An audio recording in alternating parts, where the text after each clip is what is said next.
High above the rippling Pacific and the lowland rainforests of South America, a spine of snow-capped peaks and precipitous ridges arcs for thousands of miles, the Andes Mountains.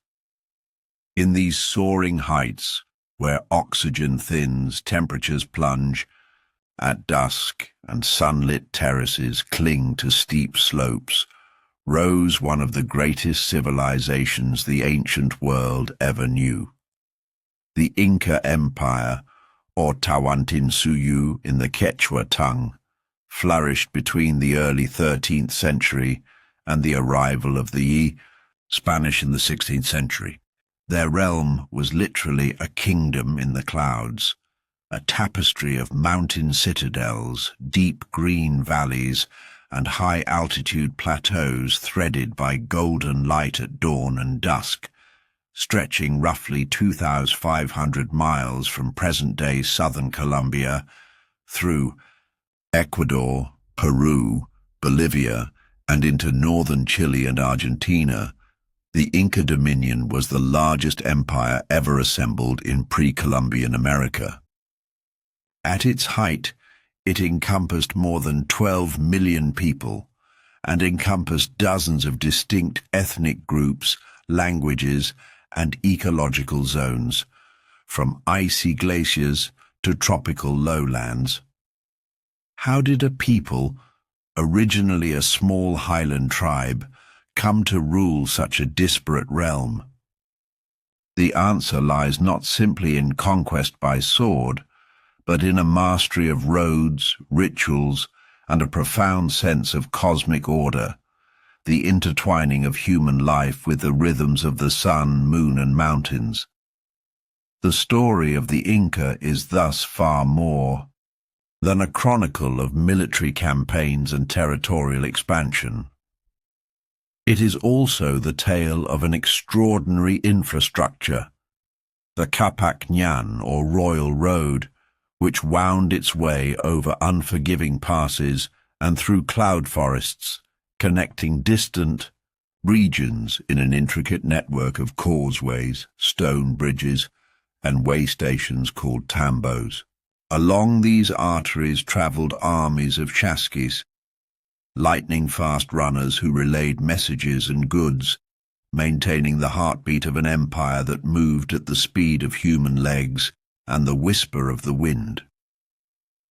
Equally vital to the Inca was their system of ritual and religion, which permeated every aspect of daily life. From the reverence paid to Inti, the sun god, whose warm rays were believed to nourish both crops and souls, to the deified presence of the Sapa Inca, the unique ruler, regarded as Inti's earthly child. Spirituality underpinned governance and social cohesion. The Inca calendar, punctuated by festivals timed to solstices and agricultural cycles, ensured that no planting, no harvest, no construction began without proper tribute to the mountain spirits known as Apus, who guarded each valley and peak.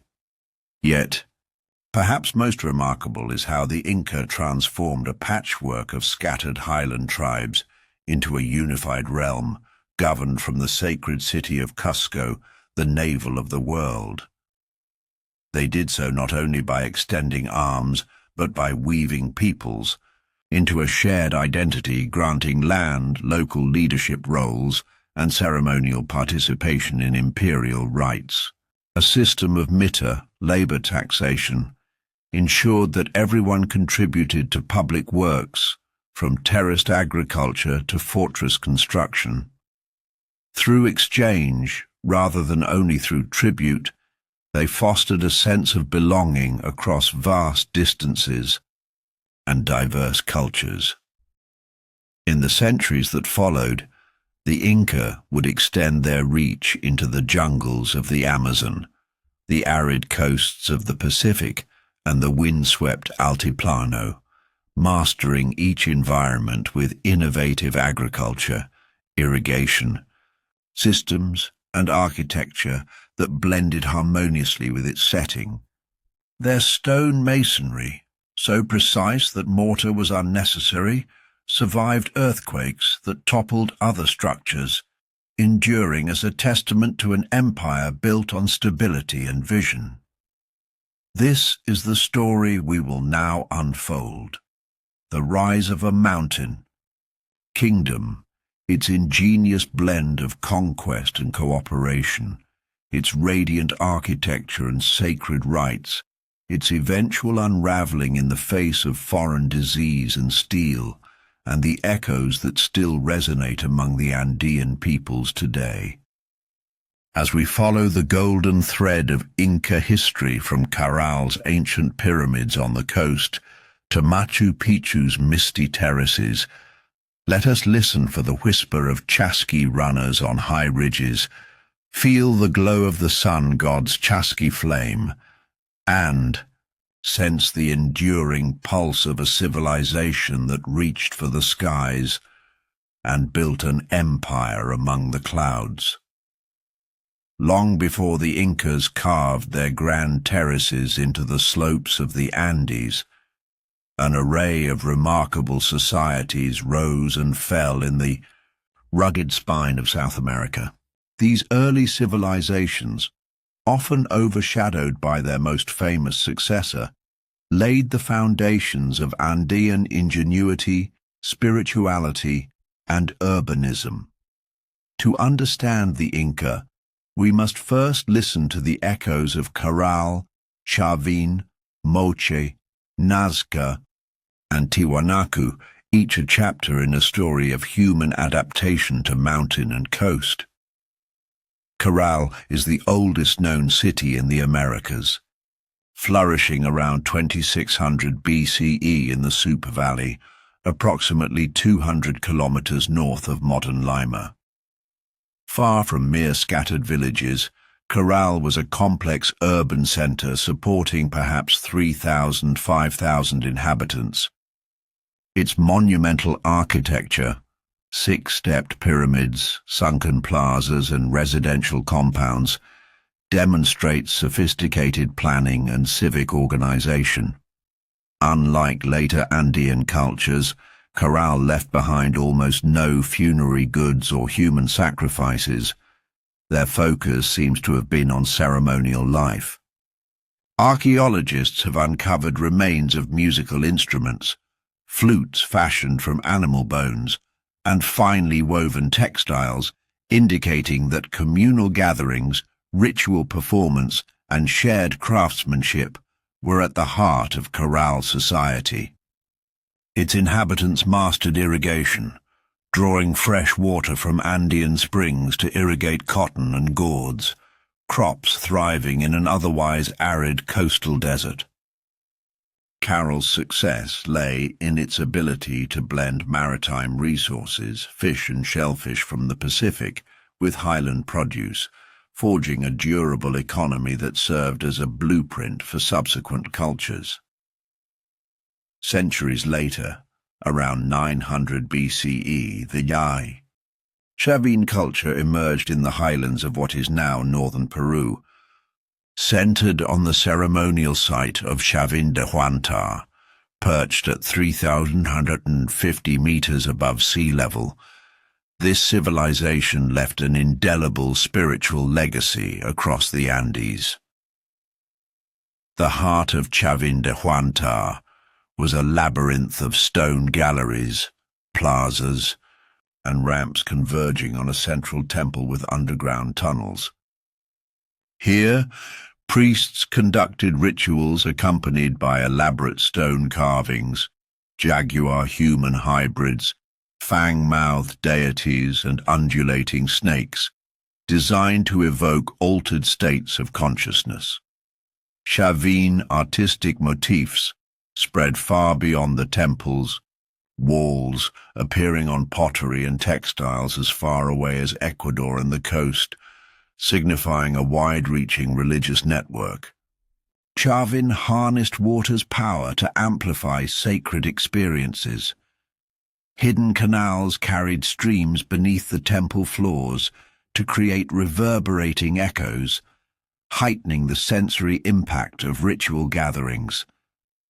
Their mastery of iconography and ritual architecture set a template for divine kingship and the integration of religion into statecraft, principles the Inca would later refine.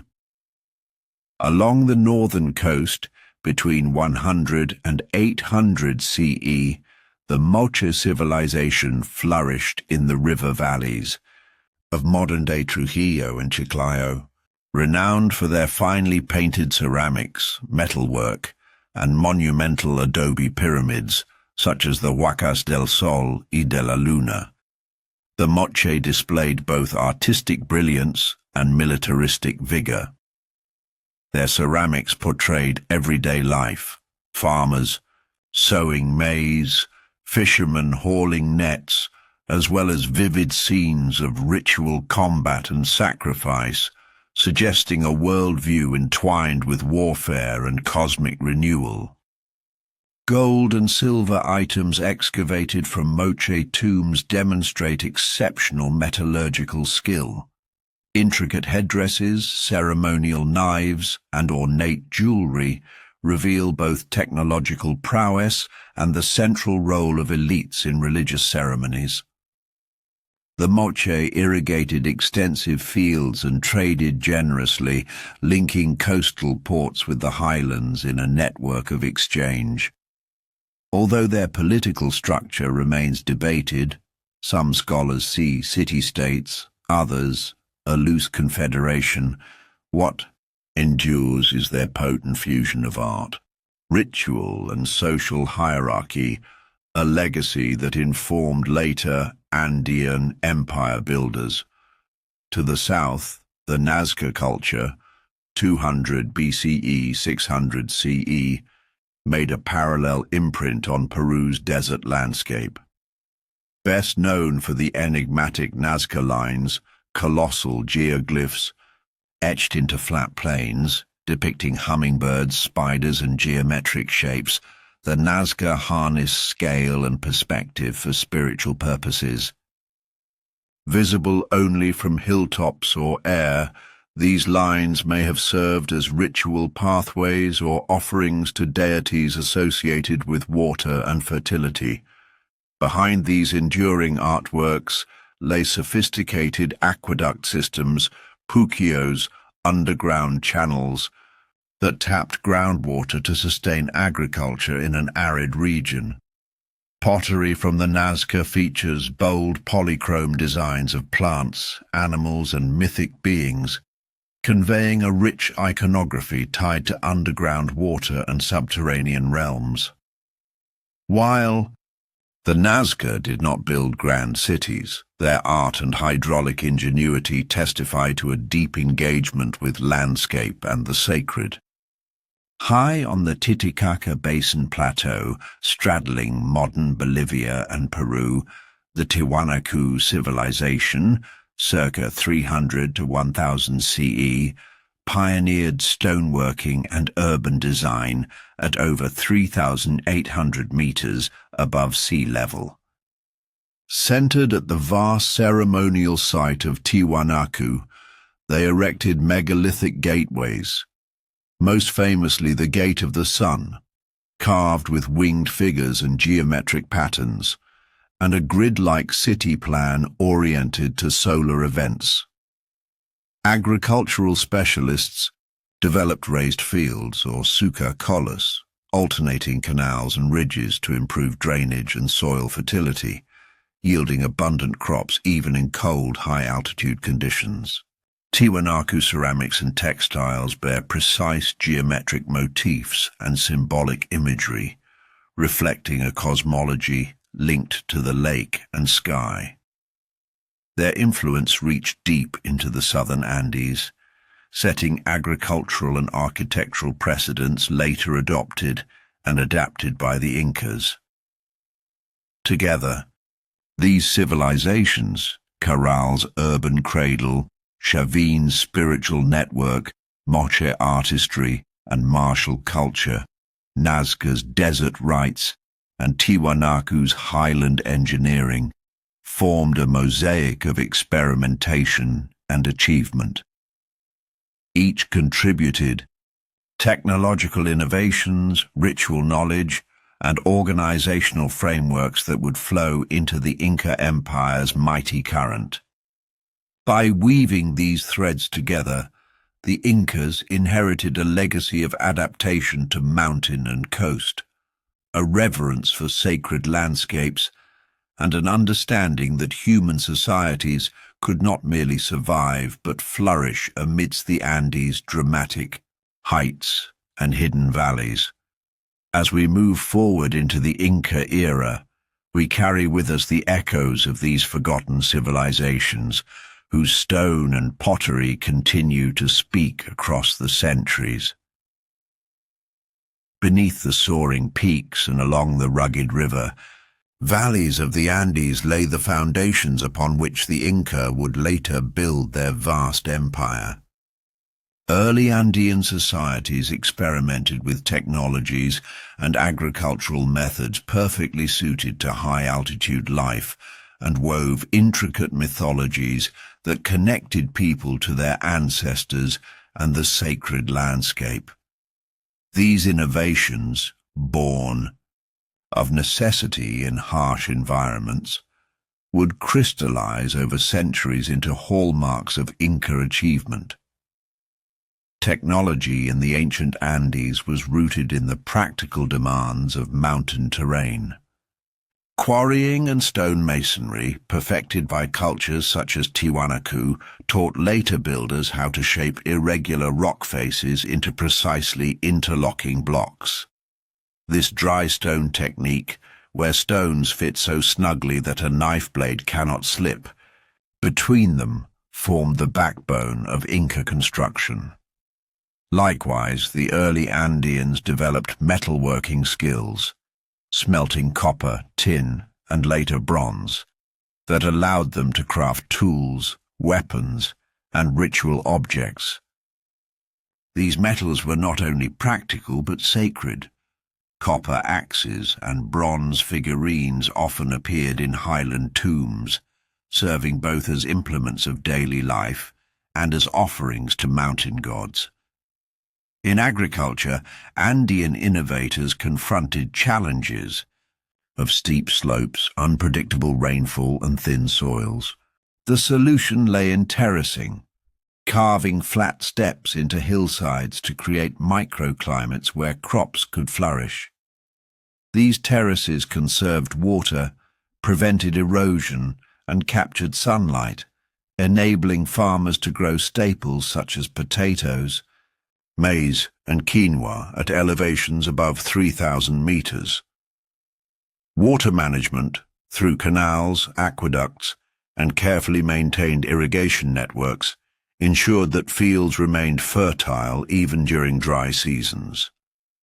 In lower valleys, raised fields constructed above swampy ground improved drainage and raised soil temperatures, extending the growing season. By the time the Inca Empire emerged, these agricultural techniques had been refined over millennia, allowing them to sustain massive populations and supply armies marching on distant frontiers. Alongside these material innovations, Andean peoples cultivated rich mythologies that reflected their intimate relationship with rugged landscapes. Mountains, visible from every settlement, were revered as living deities or apus whose peaks pierced the sky. Each noble family or community claimed a particular apu as protector, leaving offerings of coca leaves, ceramics, and llama fat atop passes and summits. Sunrise over a glacier-capped ridge was not merely a natural spectacle, but a cosmic affirmation. The sun god Inti had woken to shine on the world below, ensuring warmth, fertility, and the continuity of life. From these traditions emerged the Inca belief in the Sapa Inca's divine ancestry, that he was descended from Inti himself. But long before the Inca articulated this royal mythos, Andean cultures practiced ancestor worship, honoring the dead in daily rituals and in the fabric of their settlements. Mummified ancestors were often seated in household shrines, their genes regarded as sources of familial identity and spiritual intercession. The dead were cared for with offerings of food and drink. In return, they protected their descendants from misfortune and communicated timing for planting, harvesting, and ritual festivals. This reverence for lineage extended to the very layout of early cities. In Corral, for instance, elite residences were arranged around communal plazas where ancestors were honored in seasonal ceremonies. In Tiwanaku, the orientation of gateways and sunken courts aligned with solstices, embedding cosmic cycles into urban form. These urban and ceremonial designs taught the Inca how to fuse political authority with sacred symbolism, crafting capitals such as Cusco, where the geometry of avenues and temples mirrored the principles of cosmic order. Moreover, the Andean conception of a threefold cosmos, the heavens above, the world of the living and the underworld, took shape in pre-Inca belief systems. Gods associated with the sky, such as Inti or the storm god Illapa, governed weather and agricultural fertility. Underworld deities, embodied in earth and water spirits, mediated growth and decay. The living, caught between these realms, sought to maintain balance, Ayni or reciprocity, through ritual exchanges with both ancestors and apus. Thus, rituals marking planting and harvest seasons, solstices and equinoxes, were not optional festivals, but essential acts of cosmic maintenance. These ceremonies, choreographed by priests and rulers, legitimized authority and bound diverse communities into a single metaphysical order. By inheriting and synthesizing these technological, agricultural, and mythological legacies, the Inca adopted a holistic vision of their world, one in which stone walls and terraced fields were inseparable from the sacred peaks that towered above. Their empire would come to define itself as the land of 4 quarters, each quarter linked by roads edge-cutting through passes and valleys, each anchored by temples honoring local apus. In weaving together the threads of earlier Andean traditions, the Inca did not invent everything anew. They elevated existing knowledge and belief systems into an imperial tapestry of astounding scale and cohesion. As we prepare to explore how the small kingdom of Cusco would harness these foundations to become Tawantinsuyu, let us remember that every road they built, every terrace they carved, and every festival they celebrated had deep roots in the ingenuity and spirituality of the forgotten civilizations that came before, a testament to human resilience and creativity amid the high-altitude realms of the Andes. Founding of Cusco, high above the fertile valleys of the Urubamba River, shrouded in morning mist and crowned by jagged peaks, lies Cusco, the eternal heart of the Inca world. Its origins are woven from both myth and humble reality, first taking shape in the sacred legends of Manco Capac and Mama Oclo, children of the sun god Inti. In Quechua lore, Inti dispatched his divine offspring from the island of Titicaca, tasking them to civilize the peoples of the highlands. Guided by a golden staff that would sink into the earth at their destined home, the pair wandered until the staff buried itself beneath a rocky outcrop shaped like a puma, an animal revered for its power and agility. There they founded Cusco, which in their tongue meant the navel of the world, the axis mundi linking sky, earth and underworld. In this founding myth, Manco Capac was not merely a wandering progenitor, but an emissary of cosmic order. He and Mama Oclo taught humans the essentials of civilization, how to turn the fertile soils into terraced fields, how to build shelters of stone, and how to honor the sun with festivals timed to the solstices and equinoxes. Under their guidance, scattered highland tribes learned communal labor, aini, or reciprocity, and developed rudimentary irrigation channels, marking the first steps toward the agricultural prowess that would define Andean empires. Mama Oclo instructed women in weaving fine textiles from alpaca and cotton, symbols of status and identity whose patterns transmitted lineage and local legend. Together, the divine siblings laid the spiritual and practical foundations of what would burgeon into Tawantinsuyu, the four-part realm of the Inca. While the story of Manco Capac and Mama Oclo is celestial in origin, the earliest archaeological traces in the Cusco region reveal a tapestry of small settlements dating back to around 1200 CE. These hamlets, perched on hillsides and near springs, took advantage of the valley's microclimates and abundant water. Small stone houses clustered around communal plazas where villagers met to share crops and stories. Over time, a loose confederation of kin groups, proto-Aylus, coalesced, recognizing the strategic and spiritual significance of the puma-shaped hill at their center. Long before Manco Capac's golden staff is said to have pierced the earth, the people of Cusco had already regarded this site as a meeting point between the physical and divine worlds.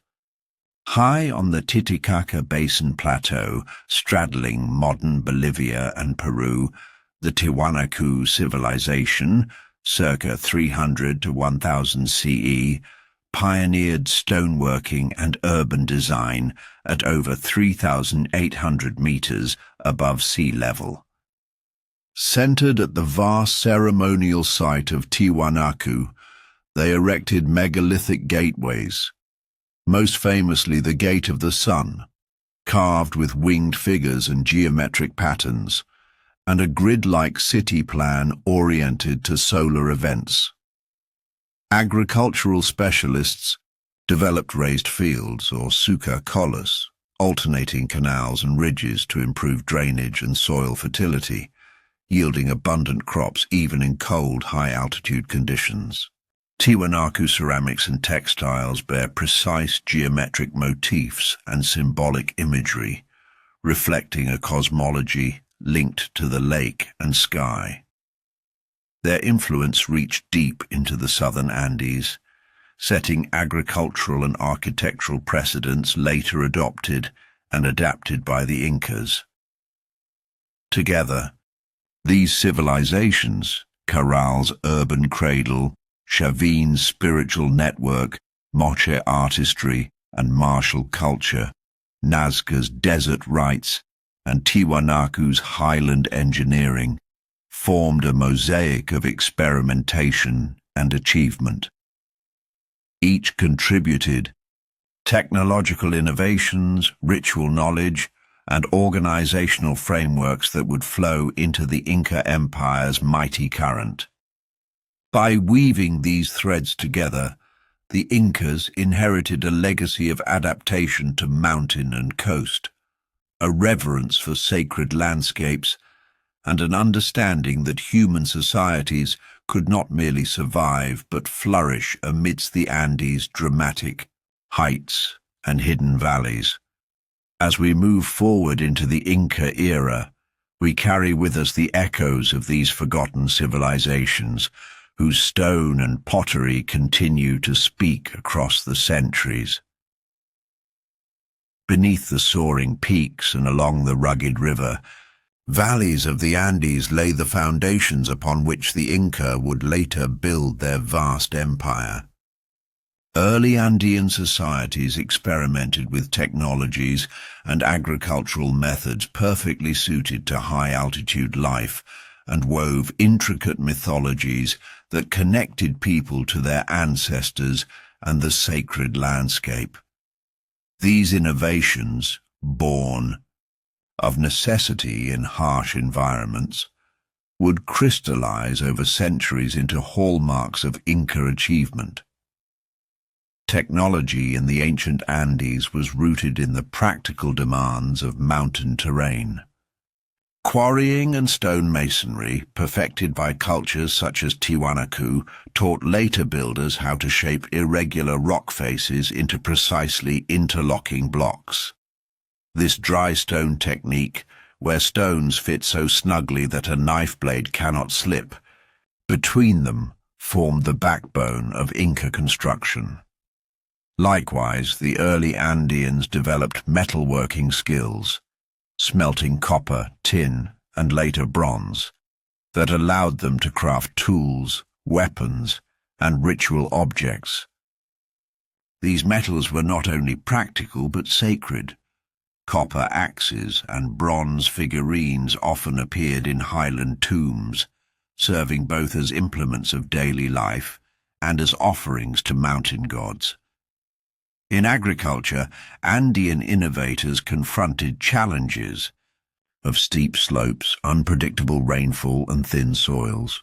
The solution lay in terracing, carving flat steps into hillsides to create microclimates where crops could flourish.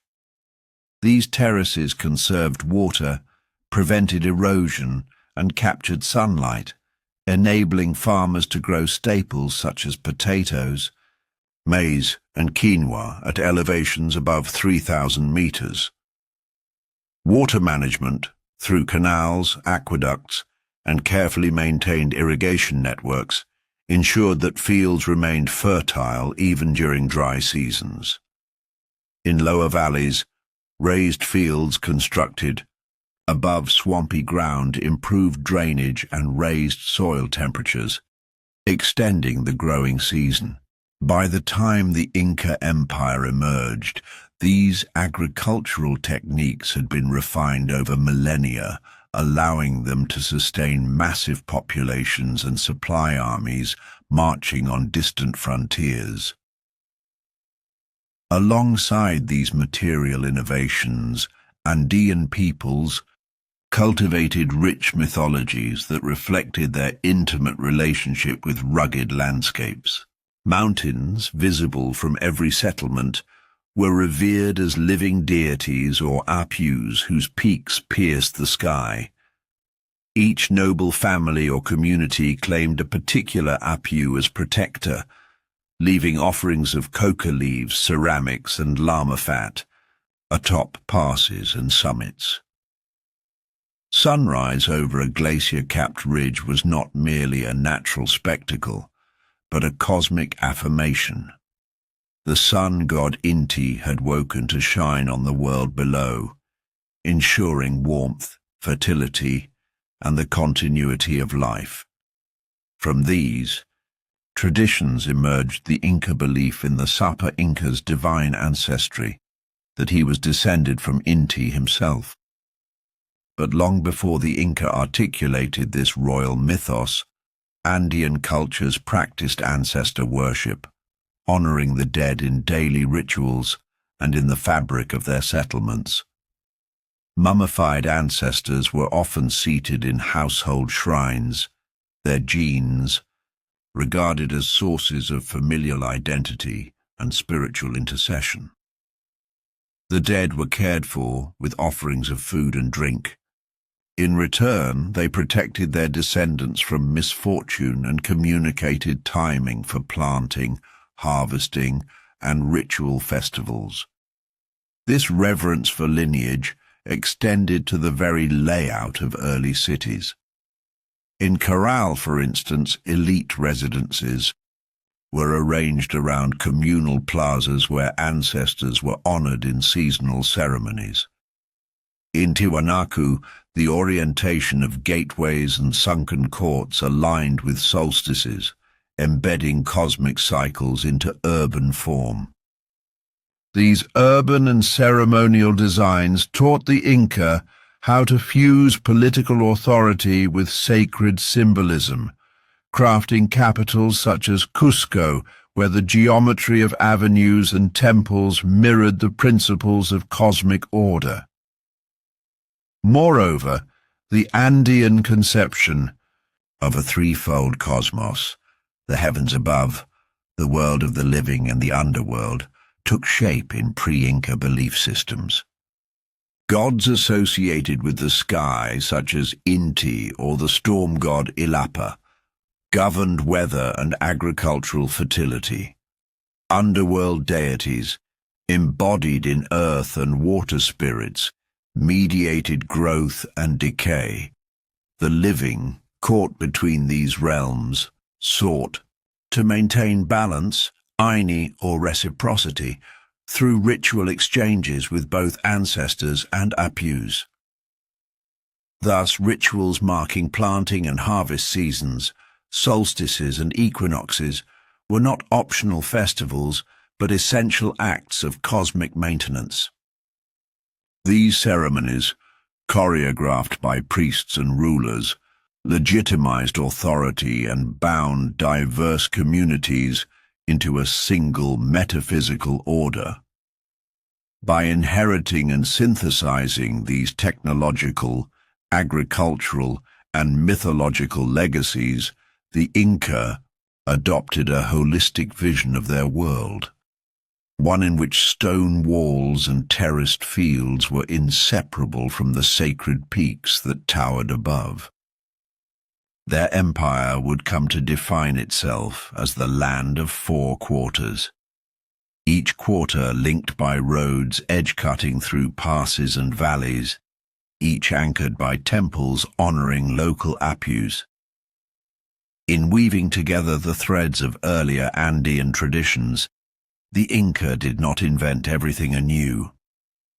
They elevated existing knowledge and belief systems into an imperial tapestry of astounding scale and cohesion. As we prepare to explore how the small kingdom of Cusco would harness these foundations to become Tawantinsuyu, let us remember that every road they built, every terrace they carved, and every festival they celebrated had deep roots in the ingenuity and spirituality of the forgotten civilizations that came before, a testament to human resilience and creativity amid the high-altitude realms of the Andes. Founding of Cusco, high above the fertile valleys of the Urubamba River, shrouded in morning mist and crowned by jagged peaks, lies Cusco, the eternal heart of the Inca world.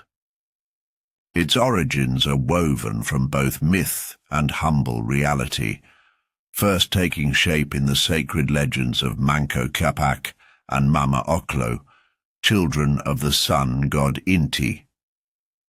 In Quechua lore, Inti dispatched his divine offspring from the island of Titicaca, tasking them to civilize the peoples of the highlands.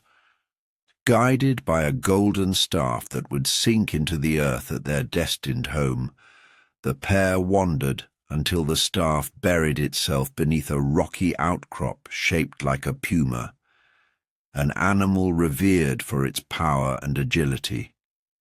There they founded Cusco, which in their tongue meant the navel of the world, the axis mundi linking sky, earth, and underworld. In this founding myth, Manco Capac was not merely a wandering progenitor, but an emissary of cosmic order. He and Mama Oclo taught humans the essentials of civilization, how to turn the fertile soils into terraced fields, how to build shelters of stone, and how to honor the sun with festivals timed to the solstices and equinoxes. Under their guidance, scattered highland tribes learned communal labor, Aini, or reciprocity, and developed rudimentary irrigation channels, marking the first steps toward the agricultural prowess that would define Andean empires.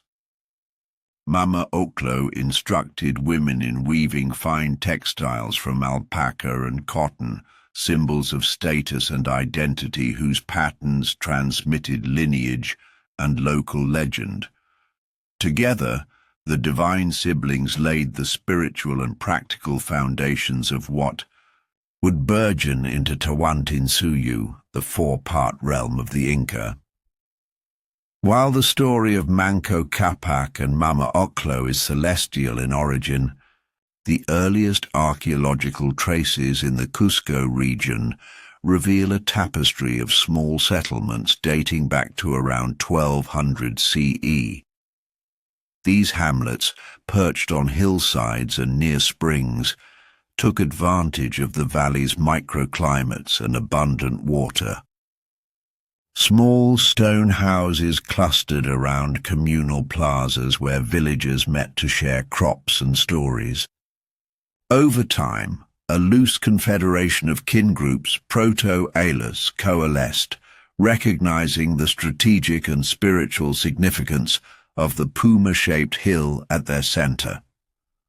Long before Manco Capac's golden staff is said to have pierced the earth, the people of Cusco had already regarded this site as a meeting point between the physical and divine worlds. As power shifted from village chieftains to a nascent royal line, Cusco evolved from a modest gathering of huts into a city of royal estates and sacred shrines. The first rulers, referred to as Sapa Incas, or unique lords, began constructing stone enclosures where the golden idols of Inti were worshipped.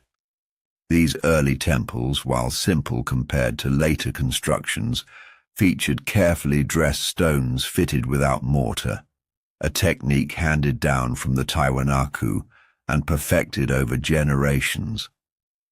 Within these sacred precincts, the Sapa Inca performed rituals of thanksgiving after each harvest, ensuring that the divine mandate granted by Manco Capac remained unbroken. Cusco's grid of 4 sectors, each aligned with a cardinal direction and representing 1/4 of the empire to come, likely emerged from the practical needs of urban growth and the symbolic importance of cosmic order. The heart of the city was the Coricancha, or Temple, of the Sun, whose golden walls and gleaming courtyard reflected Inti's rays at dawn, renewing the covenant between god and monarch. Surrounding this sanctum, the ruler's palace, the armory, and the storehouses were laid out with geometric precision. Every stone and pathway pointed back to the center, reinforcing Cusco's role as the navel, the linking point of heaven, earth, and the underworld. Through ritual ceremony and administrative innovation, Cusco transcended its mythic origins to become an unmistakable seat of power. As the population swelled, the Sapa Inca established systems of tribute and labor rotation, early forms of the mita, to organize communal work on terraces, roads, and canals. Delegates from distant communities, having heard of Cusco's divine favor, journeyed to pay homage, leaving offerings of maize, potatoes, coca leaves, and precious textiles. In return, they received state goods, festival gifts, and the legitimacy conferred by audience with the Inca. Thus, what began as a sacred hill under the golden staff of Manco Capac matured into a thriving capital, political, spiritual, and economic hub for an empire yet to come. In this way, the mythic and the historical intermingled to shape Cusco's emergence. The figure of Manco Capac provided a divine origin that unified disparate tribes under a shared ancestry, while the practical establishment of royal institutions and infrastructure anchored that mythology in an evolving urban reality. From these twin pillars, legend and innovation, the Inca would construct a state unlike any other in the Americas, a civilization that reached across high mountain valleys and coastal plains to forge one of history's most remarkable empires.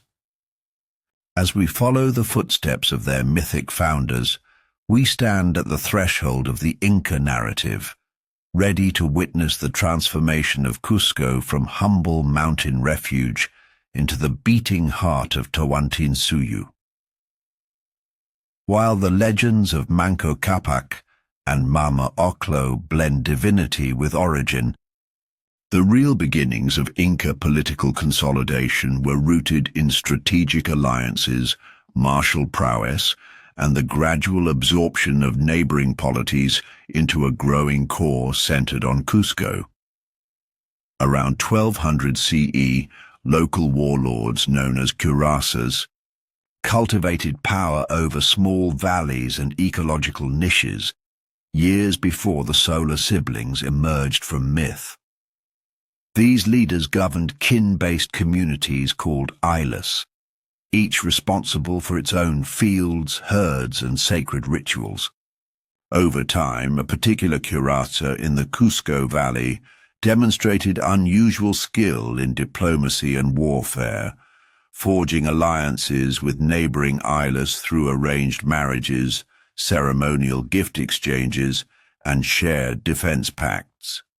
This cuirassa's name is lost to the chroniclers of later centuries, eclipsed by the towering figure of Manco Capac. Yet, archaeological remains and ethno-historical sources hint at a coalition of clans, possibly led by a lineage later inheriting Capac's divine status, that established Cusco as a ritual and administrative hub. At first, the valley's tribes paid tribute in the form of maize beer, woven cloths, and llama meat, offerings presented during communal festivals at sites later associated with the Coricancha. In return, they gained access to the valley's irrigated terraces and participation in ceremonies invoking the mountain spirits, the Apus, whose favor was deemed essential for bountiful harvests. The process by which Cusco transformed from one village among many into a kingdom involved both peaceful integration and military subjugation. When diplomatic overtures failed, Cusco's warriors, organized into disciplined units and guided by tactical knowledge passed down from earlier Andean militaries, moved to bring reluctant Ayllus under their sway. Conquests were often followed by pragmatic gestures. The victorious cuirassa would adopt the defeated leader into his own family, granting him a subordinate role in Cusco's hierarchy rather than replacing him outright.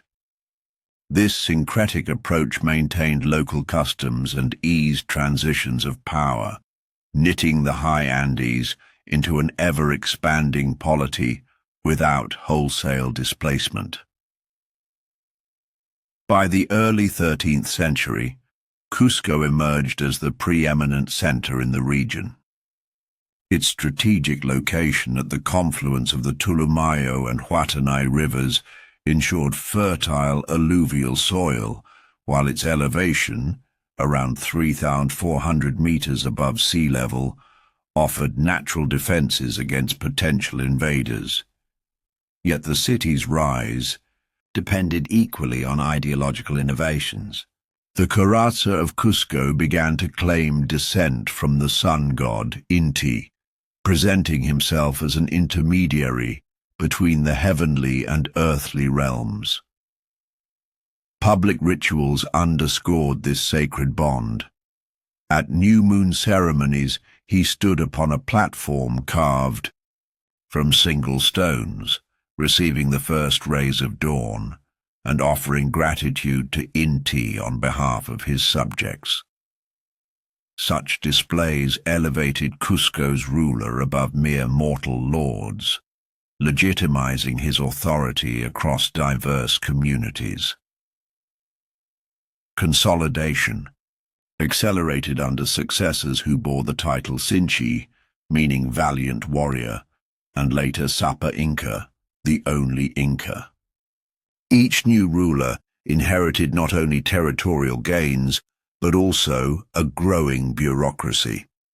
Trusted nobles, often related through intermarriage to the ruling house, administered newly acquired Aylus, collected tribute, and oversaw labor drafts for public works, embryonic forms of the mitre system that would later underpin imperial infrastructure. These officials maintained records via Quipu, the knotted string devices that could encode quantities, names of places, and even narrative elements, ensuring that the Sapa Inca monitored his realm with unprecedented accuracy. As the kingdom of Cusco solidified its core in the valley, it cast its gaze outward. Expeditions into adjacent regions, the Yucay Valley to the northwest, the sacred valley of the Incas, and the lee of the Vilcabamba Hills, yielded new allegiances or subdued resistance. The nascent kingdom planted tambo way stations, roughly a day's march apart, facilitating communications and projecting Cusco's presence into remote areas. Over decades, this network of alliances, highways, and administrative posts transformed scattered highland tribes into a cohesive political entity bound by shared rituals and interdependence. By circa 1300 CE, Cusco had evolved from a ritual center to a kingdom with defined borders and a clear succession of rulers. Its population swelled as artisans, merchants, and farmers migrated to the capital, drawn by the promise of security and the prestige of proximity to the Sapa Inca. The valley's terraces expanded upward, fields mirrored one another in precise. Staircases and stone houses gave way to larger compounds reserved for nobility and priesthood. The capital's name, Cusco, navel of the world, was no mere boast, but a reflection of gravity toward a center that radiated political, religious, and economic energy. Thus, through a combination of mythic narrative and grounded strategy, the early Inca forged the kingdom of Cusco. From mythic children of Inti to pragmatic curanderos, the evolution of Cusco reveals a civilization adept at blending spiritual authority with administrative innovation. In the centuries that followed, this kingdom would grow into Tawantinsuyu, the empire of 4 quarters, commanding awe across mountains, jungles, and coastlines alike. But the journey began modestly in the misty Andean heights, where ambition and belief converged to birth one of history's most remarkable states. In the wake of Cusco's initial rise, a series of visionary rulers solidified the foundation of what would become the Inca Empire, transforming a coalition of highland clans into a centralized state under the divine authority of the Sapa Inca. These early pharaohs, Sinchi Roca, Loka Yupanqui, Maita Capac, and Capac Yupanqui, though cloaked in legend, left discernible marks in the archaeological record.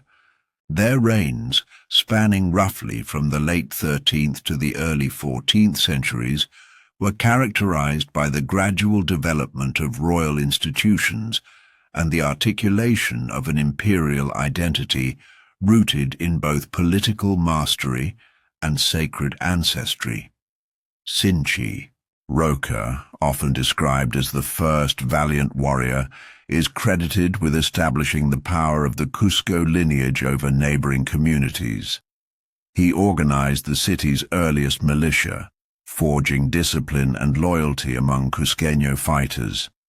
His victories in the surrounding valleys affirmed Cusco's dominance and enabled the first systematic collection of mita labor, an obligatory service pledge that later evolved into the empire's defining labor tax.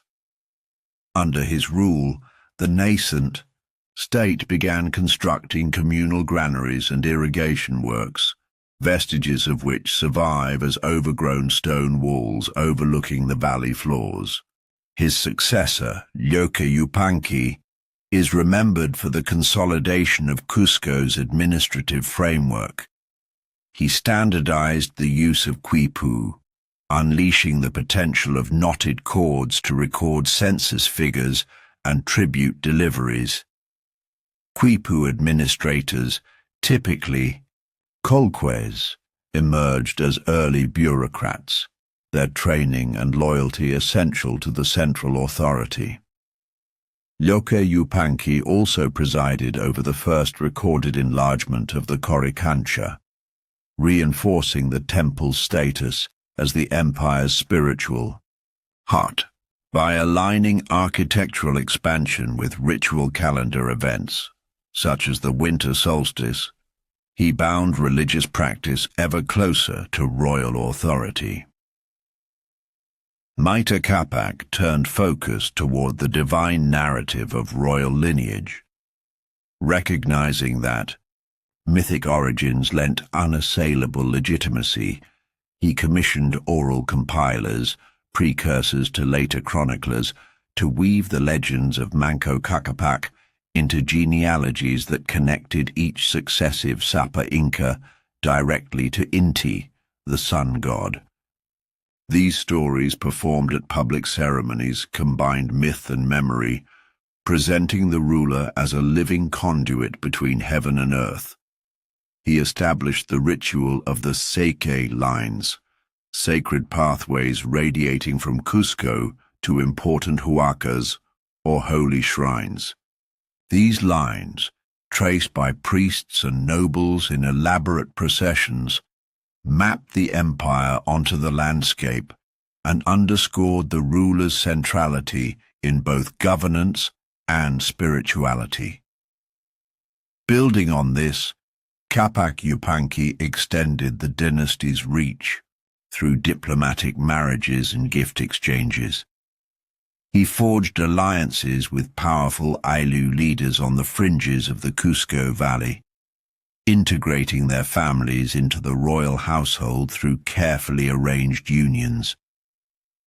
By placing royal women in local courts as high priestesses, he secured ritual loyalty in distant regions without the need for permanent military garrisons. In Cusco, these women, often titled Koya, participated in state ceremonies, amplifying the imperial presence at harvest festivals and religious observances. Their roles in maintaining fertility rites and ancestral worship further entwined the monarchy with the rhythms of rural life. Throughout these reigns, the divine ancestry of the Sapa Inca crystallized into a doctrine of sacred kingship. Pilgrimages to mountain shrines where priests performed blood offerings to local apus reaffirmed the ruler's duty to maintain Mai, or cosmic balance. Elite rituals, such as the Viracocha, in which children were ceremonially chosen and ritually gifted to the mountains, became expressions of devotion that transcended local identities. Though the full scale of these ceremonies grew under later emperors, their nascent forms under the early Sapa Incas cemented the idea that the fate of the world flowed through the ruler's piety. By the mid-14th century, the kingdom of Cusco had coalesced into a state both materially and ideologically prepared for expansion. Its foundational rulers had crafted a clear hierarchy. Pharaoh and provincial nobles bound by reciprocal obligations, priests entrusted with sacred law, and commoners organized through Ayni and Mita. The seeds sown by Viracocha and his heirs would bloom spectacularly under Pachacuti, whose visionary transformation of Cusco into a world capital elevated the imperial identity to its fullest expression. Yet it was these early Sapa Incas who first gave shape to a polity that was as much a sacred organism as it was a political entity, a civilization ruled by divine mandate and human ingenuity in equal measure. As the Sapa Inca consolidated power, in Cusco, the route to empire unfolded not only on battlefields, but through the subtle arts of diplomacy, ritual submission, and arranged marriages. While armed force secured early victories, the real mastery of the Inca lay in binding diverse peoples into a single polity through symbolic gestures and familial bonds. In many newly absorbed regions, local leaders, recognizing the divine aura that surrounded the Sapa Inca, expressed their submission through capitulation ceremonies. They presented gifts of gold, silver, textiles, and produce, prostrated themselves before the emperor's envoys, and pledged loyalty in the presence of state priests. These rituals were meticulously staged to emphasize cosmic hierarchy. The Sapa Inca, as Inti's son, stood at the summit, while provincial lords took their place in a descending order, visually cementing the empire's pyramidal structure. Perhaps the most effective form of diplomatic expansion was through arranged marriages between the Inca royal family and ruling lineages of conquered or allied Ayllus. A daughter of Cusco's nobility might be wed to the chief of a distant valley. In return, her husband accepted a tanta necklace or mascai-pacha headdress, a symbol of authority bestowed by the Sapa Inca. Such unions served multiple purposes. They integrated elites into a shared aristocracy, ensured that rulership remained within an extended family network, and reduced the need for costly military occupation. Over generations, these marriages created a web of kinship that spanned mountains and coastal plains, making rebellion not only politically dangerous but blood-related. This diplomatic matrix operated alongside a carefully curated ideology, the Inca state religion, which now began to solidify under the guidance of high priests known as Wilak Uma. Building upon earlier Andean beliefs in mountain spirits, Apus, and ancestor worship, the Sapa Inca elevated Inti, the sun god, to the position of supreme deity. Each administration added layers of theological nuance. The emperor himself was declared the living sun, capable of channeling Inti's life-giving energy. New temples, such as the expanded Coricancha in Cusco, became centers where urban populations, nobles, artisans, and commoners alike participated in state-organized festivals. During the Inti Raymi festival, held at the winter solstice to welcome the sun's return, thousands gathered as llamas were sacrificed. Gold discs glittered in morning rays, and the Koya, queen, presented the first maize of the season. Through these rites, the empire's mythos was enacted annually, reminding each subject of their place within a cosmic order ordained by the Sapa Inca and sanctioned by Inti himself. Simultaneously, the Inca devised a highly organized calendar system, a blend of lunar and solar observations that governed agricultural cycles, civic events, and religious ceremonies. While earlier highland cultures had long tracked solstices, the Incas formalized a 12-month year divided into 12 karu months, each corresponding to a specific festival or agricultural task. Specialists known as puklay calculated intercalary days to align the calendar with seasonal shifts, ensuring that planting and harvesting remained in harmony with the rains and dry spells. This calendrical precision was essential. A mistimed festival or sowing risked famine, undermining the sacred bond between ruler, people, and land. At local tambos, roadside storehouses, and rest stations, the arrival of chasquis with official Quipu recordings signaled which tasks awaited each community. 1 month might see communal labor to fortify terraces, the next, tribute delivery to the capital or service in the army. Through this system, the abstract notion of cosmic order became a lived experience, structuring daily life with rituals and labor in synchronicity with planetary movements. The Inca state religion and calendar thus gave shape to a rhythmic governance, where every farmer, artisan, and soldier participated in a vast choreography of devotion and duty. By intertwining diplomatic marriages, ritual pledges, and a sacramental calendar, the Incas forged an identity that transcended local loyalties. Provincial cultures, whether coastal fishermen, highland herders, or jungle horticulturists, found their traditions woven into imperial festivals and sacred genealogies. This inclusive, yet hierarchical model of rule allowed the Inca Empire to expand rapidly while maintaining cohesion across ecological and linguistic divides.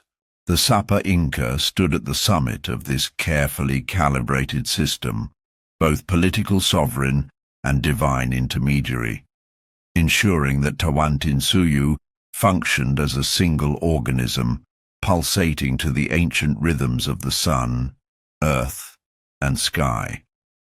Inti. The mid-15th century, as the kingdom of Cusco settled into a rhythm of tribute and ritual, an external threat loomed that would test its very survival. The Chancas, a fierce confederation of highland warriors from the region of Atahualpas. Their name, reputedly meaning enemies of the sun, spoke to their reputation as relentless raiders.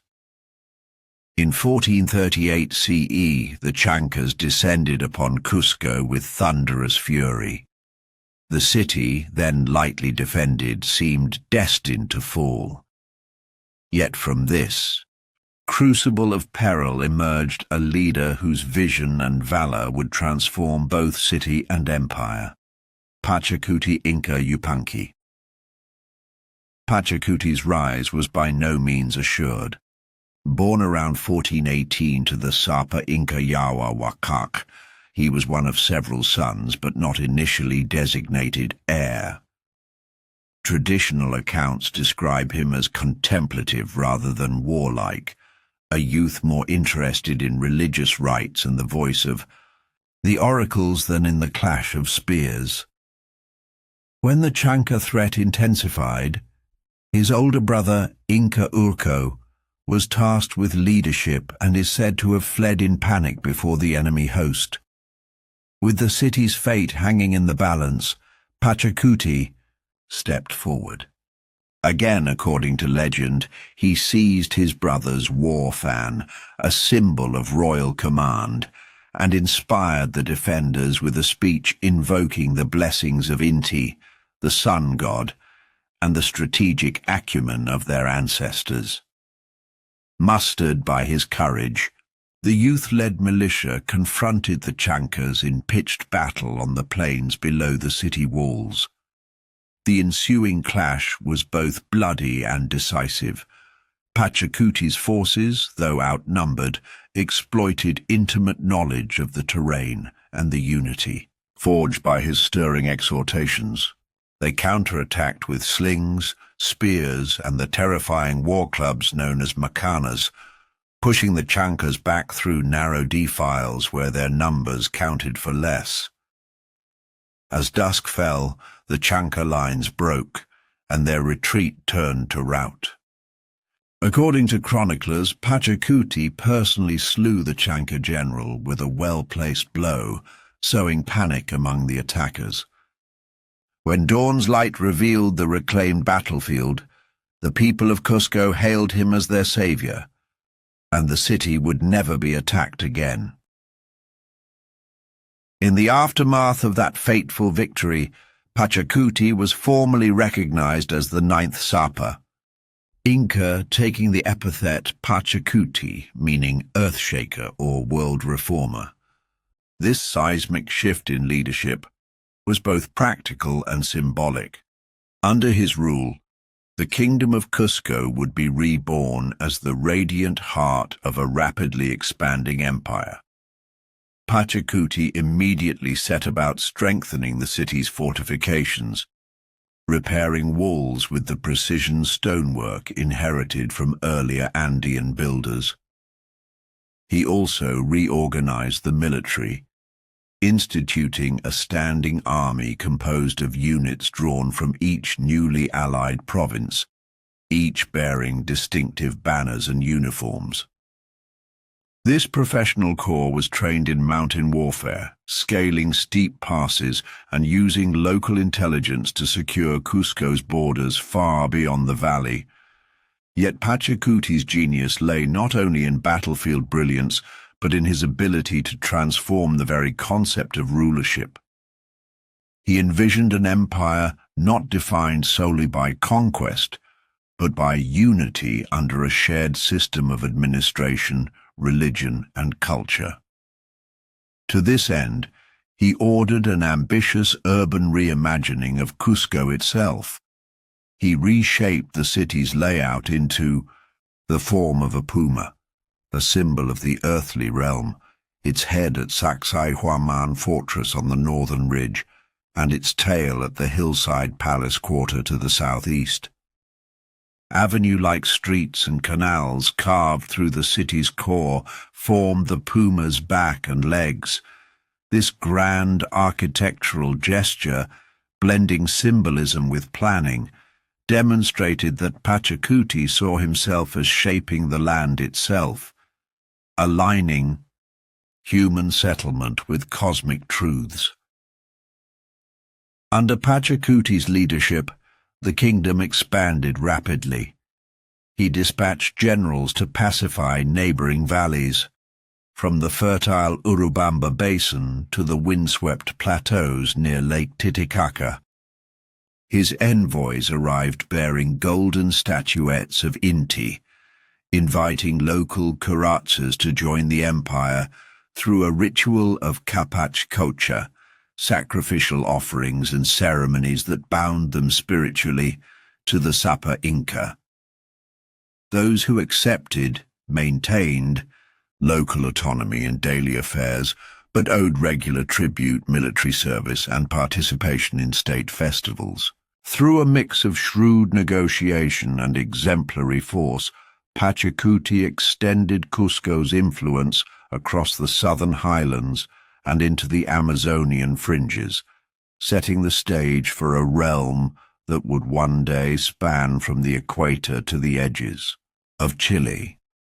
Thus, through the crucible of war against the Chancas and the bold reforms of his reign, Pachacuti Inca Yupanqui emerged not merely as a conqueror, but as a reformer, the architect of an empire that fused martial vigor with administrative innovation and sacred symbolism. His ashes may lie buried, like those of so many rulers before him, beneath the stones of Cusco, but his legacy endures in every terrace carved, every road laid, and every festival that still celebrates the cosmos he so masterfully aligned with human endeavor. In reshaping the world, Pachacuti called upon his people to believe that the earth itself could be shaken in both body and spirit, and rebuilt in harmony with the gods. In the aftermath of his dramatic rise, Pachacuti Inca Yupanqui turned his focus from battlefield triumph to the grand reimagining of Cusco, elevating it from a modest valley city into the radiant epicenter of a burgeoning empire. He understood that an imperial capital must not only house palaces and temples, but also embody the very ideology of the state. To this end, Pachacuti orchestrated a visionary urban transformation, harnessing the skills of stonemasons, engineers, and labor drafts drawn from across the realm. Foremost among his projects was the construction of Sacsayhuaman, the sprawling fortress citadel perched on the ridgeline above the city. Its imposing walls, composed of massive, precisely cut boulders weighing up to 200 tons each, zigzag along the crest, overlooking Cusco like a guardian. No mortar was used. Instead, each block was polished and set to interlock with its neighbors so tightly that even a blade cannot slip between the joints. This architectural marvel served practical defensive functions, resisting both siege and seismic activity, while symbolizing the empire's unbreakable unity and mastery over nature's raw forces. Within the city below, Pachacuti reorganized the Coricancha, the Temple of the Sun, into a more elaborate sanctuary befitting the worship of Inti, the preeminent deity. Its interior walls were once plated with sheets of gold, reflecting sunlight in dazzling displays during solstice ceremonies. Surrounding courtyards featured temples dedicated to the moon goddess Mamakilya, the creator god Viracocha, and local mountain spirits, or Apus, all arranged according to celestial alignments. Through this architectural choreography, Cusco became a living cosmos. Each stone axis and plaza corresponded to cardinal directions, solstitial sunrise points and sacred huacas. To the Inca people, entering Cusco was akin to stepping into the universe's core, where the Sapa Inca, as Inti's representative, mediated between earth and sky. Parallel to these grand constructions, Pachacuti instituted sweeping reforms to standardize administration, religion, and imperial ideology across the diverse territories he now governed. He divided the empire into 4 suyus, or quarters, Chinchay Suyu to the northwest, Antisuyu to the northeast, Kolasuyu to the southeast, and Kuntisuyu to the southwest, each overseen by a noble official who reported directly to the Sapa Inca. This quadripartite organization underpinned the very name Tawantinsuyu, the land of 4 quarters. Provincial governors drawn from allied or annexed local elites were required to reside periodically at Cusco, ensuring direct supervision and loyalty. To unify religious practice, Pachacuti standardized the worship of Inti through a state calendar that scheduled festivals, agricultural rites, and military musters simultaneously throughout the empire. Provincial centers built local solar temples modeled on Cusco's Coricancha, creating a network of sanctuaries that reinforced a single pantheon under the Sapa Inca's priesthood. Quipu specialists and court scribes developed standardized knot cipher, conventions to record tribute, population data, and ritual schedules, bridging linguistic divides without the need for a single spoken language. Through these measures, the empire fostered a cohesive imperial ideology that the Sapa Inca was both a sovereign ruler and the divine conduit through which Inti granted prosperity, order, and protection. Among Pachacuti's most enduring and, perhaps most enigmatic, legacies is Machu Picchu, perched on a mist-shrouded ridge nearly 2,400 meters above sea level. Though its precise function remains debated, many scholars attribute its commissioning to Pachacuti or his immediate successors. Unlike Cusco's urban sprawl, Machu Picchu was a compact settlement featuring terraced fields, finely cut stone palaces, and temples such as the Inti Huayna, the hitching post of the sun, which aligns with solstitial shadows and likely served as an astronomical and ritual instrument. Its remote location suggests a purpose beyond mere defense or administration, perhaps a royal retreat, a ceremonial pilgrimage site, or a testing ground for new agricultural techniques. The stonework at Machu Picchu matches the finest quality seen at Sacsayhuaman and Coricancha, reaffirming its connection to the imperial center. In commissioning Machu Picchu and reshaping Cusco, Pachacuti fused earth-shaking military success with world-building vision. He reoriented the scope of Andean civilization, establishing patterns of governance, faith, and architecture that would endure until the empire's final days.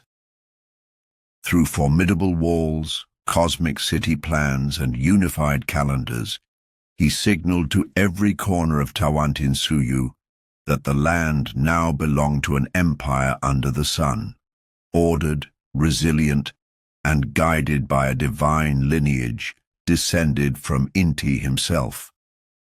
As Pachacuti's ashes mixed with the sacred earth of Cusco, his reforms echoed across the mountains, setting the stage for the empire's golden age under his successors, stretching across towering peaks, plunging into jungle valleys, and skirting arid coastal deserts. The Inca's Capac, or Royal Road, was the arterial network that gave Tawantinsuyu its power. Spanning over 25,000 miles, this marvel of ancient engineering wove together more than a dozen ecological zones, from the frigid heights of the Andes to the sultry Amazon basin. But the Capac was far more than a means of transportation. It was the backbone of imperial administration, communication, and control, ensuring that Cusco's reach was felt in every corner of the empire. The core trunk of the Capac originated at Cusco, radiating out in four main highways toward the empire's four Suyus: Chinchaysuyu to the northwest, Antisuyu to the northeast, Kolasuyu to the southeast, and Kuntisuyu to the southwest. Branch roads connected the highways to regional centers, mining outposts, and agricultural estates. Engineers dug cut-and-fill terraces along precipitous slopes, built stone causeways over streams, and carved tunnels through sheer cliffs. In Daisum cloud forests, they constructed wooden bridges suspended by braided rope. On the coastal plains, raised causeways stood above flood-prone grounds. The entire system was maintained by teams of Mita laborers, rotating through service to repair washed-out sections, clear debris, and replace worn paving stones. At heart of the Capac's efficiency were the tambos, strategically placed, stations roughly a day's journey apart, about 12 to 20 miles, depending on terrain. Some tambos were modest structures, a few thatched huts surrounding storage rooms. Others were grander, with gabled roofs, multiple rooms, and courtyards. They served as inns and supply depots for travelers, soldiers, and most importantly, the chasqui, the empire's legendary runners. Each tambo kept reserves of charqui, dried meat, chuño, freeze-dried potatoes, maize beer, and textiles, as well as spare sandals and quipu cords. Tambos also stored weapons, religious paraphernalia, and official decrees awaiting courier delivery. The chasquis formed the human pulse of Tawantinsuyu. Selected for their endurance and familiarity with local terrain, they ran in relays, carrying quipu bundles and messages from one tambo to the next. A single message could traverse hundreds of miles in a day, enabling the Sapa Inca's orders to reach distant provinces with unprecedented speed. Chasqui wore minimal clothing, often just a G-string and sandals, and carried a small knapsack containing quipu and an escala, a wooden baton passed like a relay token to confirm the package of cords had changed hands. Along the way, they memorized oral supplements, poetic hymns or instructions, ensuring that official communications, whether numerical data or ceremonial proclamations, remained intact. The tambos also functioned as storage depots, preserving the empire's wealth and resilience. Massive kulkas, or storehouses, lined the tambo's perimeters. They held surplus crops, maize, quinoa, potatoes, collected as tax in kind. They preserved textiles, rugs, and tools. In colder regions, perishable goods like camelid meat were dried and stored. In humid zones, seeds and dried fish were sealed in clay jars. This network of granaries and storehouses allowed the state to feed armies on campaign, support labor drafts constructing monuments, and provide relief during droughts or natural disasters. When harvests failed, food from more prosperous regions was redirected through the Capac to prevent famine and maintain public order. Beyond logistics, the tambos and chasqui were instruments of imperial presence. Each tambo displayed golden standards bearing the sun disk and banners depicting the Sapa Inca's visage, reminding travelers and local leaders that they passed within the realm of Inti's chosen. Chasquis, in ceremonial garb for festivals, performed dances and sang hymns of praise when couriers brought news of successful harvests or military victories. Their presence reinforced loyalty among border communities, who saw firsthand that the Sapa Inca's gaze extended even into the Uwu, most remote valleys. Through the Capac, the Inca achieved an administrative feat matched by few ancient civilizations. It enabled centralized control over disparate populations, ensured military responsiveness, and underpinned the redistribution economy that sustained Tawantinsuyu's greatness. The tambos, chasqui, and storage depots were not merely adjuncts to this network, but its living organs, facilitating movement, communication, and sustenance across an empire of sky, stone, and spirit. In doing so, they embodied the Inca mastery of terrain and organization, laying the groundwork for an empire in motion that could unite mountain and jungle under the sun's steadfast path. while the Capac provided the physical arteries. Of Tawantinsuyu, the Quipu formed its nervous system, silently encoding the empire's lifeblood in knotted strings. Quipu, literally knot in Quechua, were bundles of multicolored cords suspended from a main stem. Each cord's length, color, twist, and position conveyed numerical and even narrative information, allowing administrators to track everything, from population figures and tribute quotas to festival schedules and military conscriptions. The basic Quipu utilized a decimal system. Primary chords represented units, tens, hundreds, and so on. A series of simple knots indicated values at each decimal place. Different colors signaled categories: yellow for maize tribute, white for textiles, red for military service, green for coca offerings, and black for census of elders or the infirm. Quipu specialists, known as Quipu Kamayoks, underwent rigorous apprenticeship, learning to interpret and construct complex chord patterns by heart. In many tambos, a cadre of Quipu Kamayoks sat in small chambers, recording the day's deliveries and transferring these records in relay to the capital, where senior Quipu Kamayoks consolidated data from across the 4 Suyus. Beyond accounting, Quipu could capture non-numeric data. Fractional knots represented portions of units, essential for dividing communal labor or parceling land.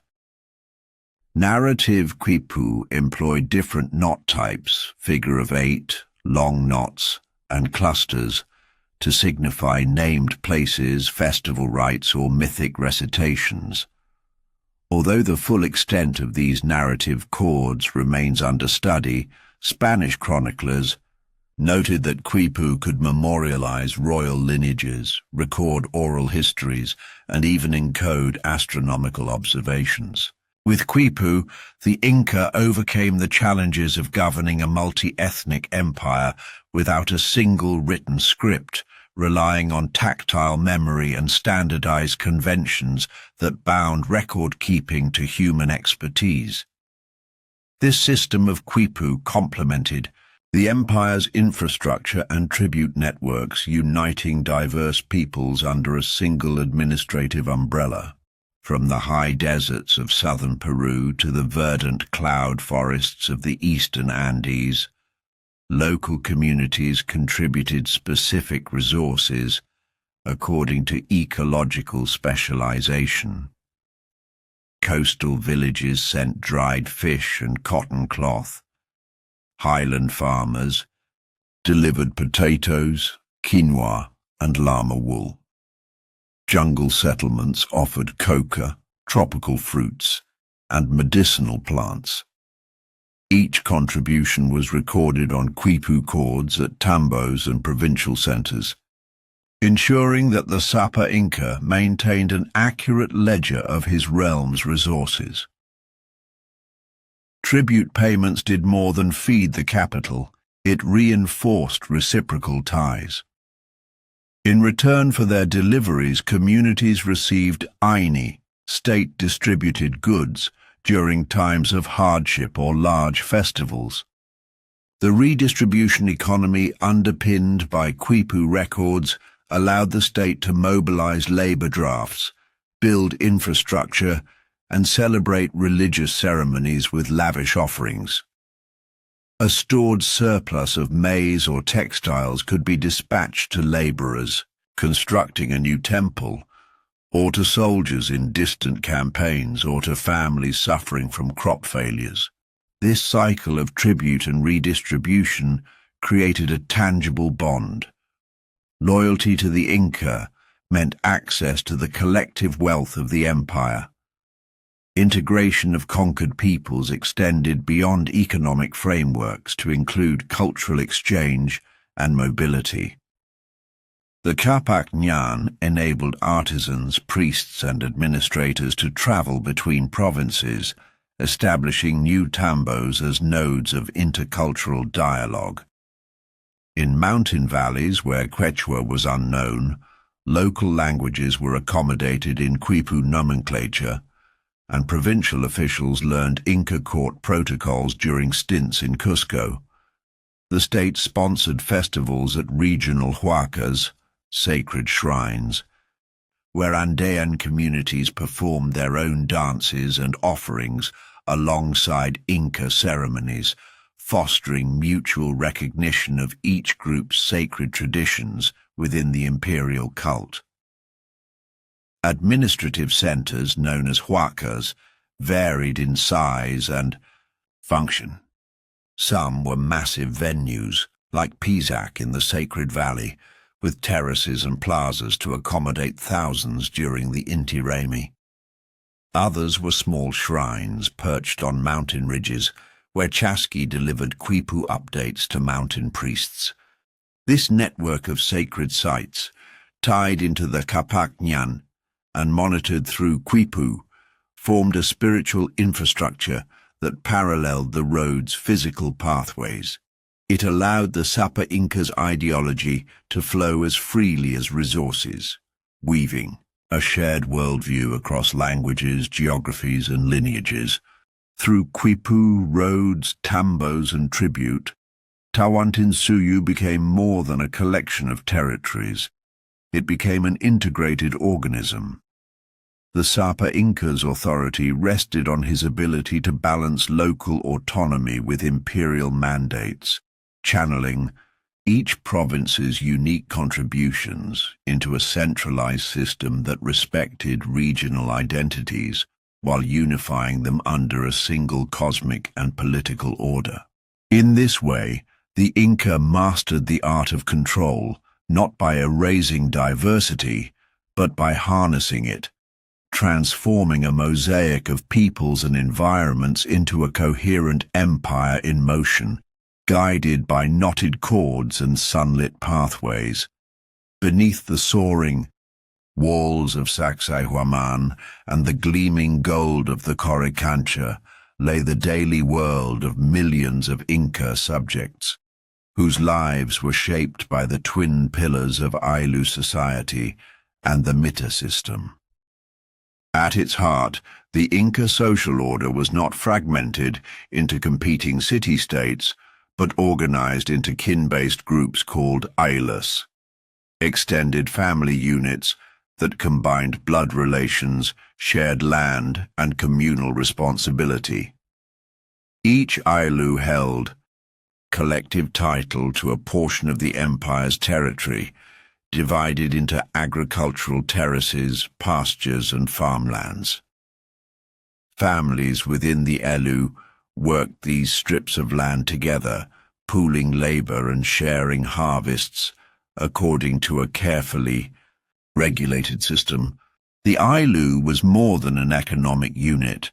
It was the foundation of identity, social welfare, and local governance, providing security in a challenging environment and ensuring that even small communities had voice and dignity within the larger empire. Membership in an Ayllu was determined by descent from a common ancestor, often traced through oral genealogies recorded on Quipu cords. Every household, whether a simple thatched roof dwelling of adobe and cane or a multi-room stone structure reserved for local nobility, stood within the Ayllu's core.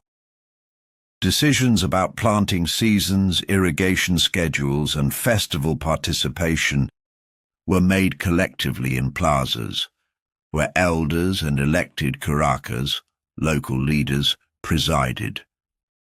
Through the principle of Aini, or reciprocal labor exchange, one family might assist another in constructing a new terrace or harvesting maize, knowing that the favor would be returned in turn. This web of mutual obligation bound individuals to each other, reinforcing cohesion and resilience in a world where frost, drought, or flood could threaten the livelihood of entire districts. Overlaid upon the Ayllu's communal structure was the mitter system, a form of labor taxation that represented the empire's masterstroke in combining state needs with local contributions. Rather than paying a tithe in coin or produce, every able-bodied subject aged roughly 18 to 50 was required to serve a rotating stint of mitter, typically several weeks to months each year, in state projects. These included building and maintaining the Capac and tambos, constructing temples and palaces, farming state lands, or serving in the Imperial army.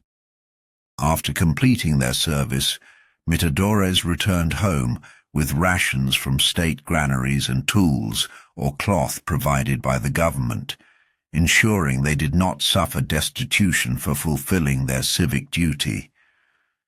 Mitter laborers were meticulously scheduled by Quipu records, with local curacas responsible for tracking their household's obligations and ensuring compliance.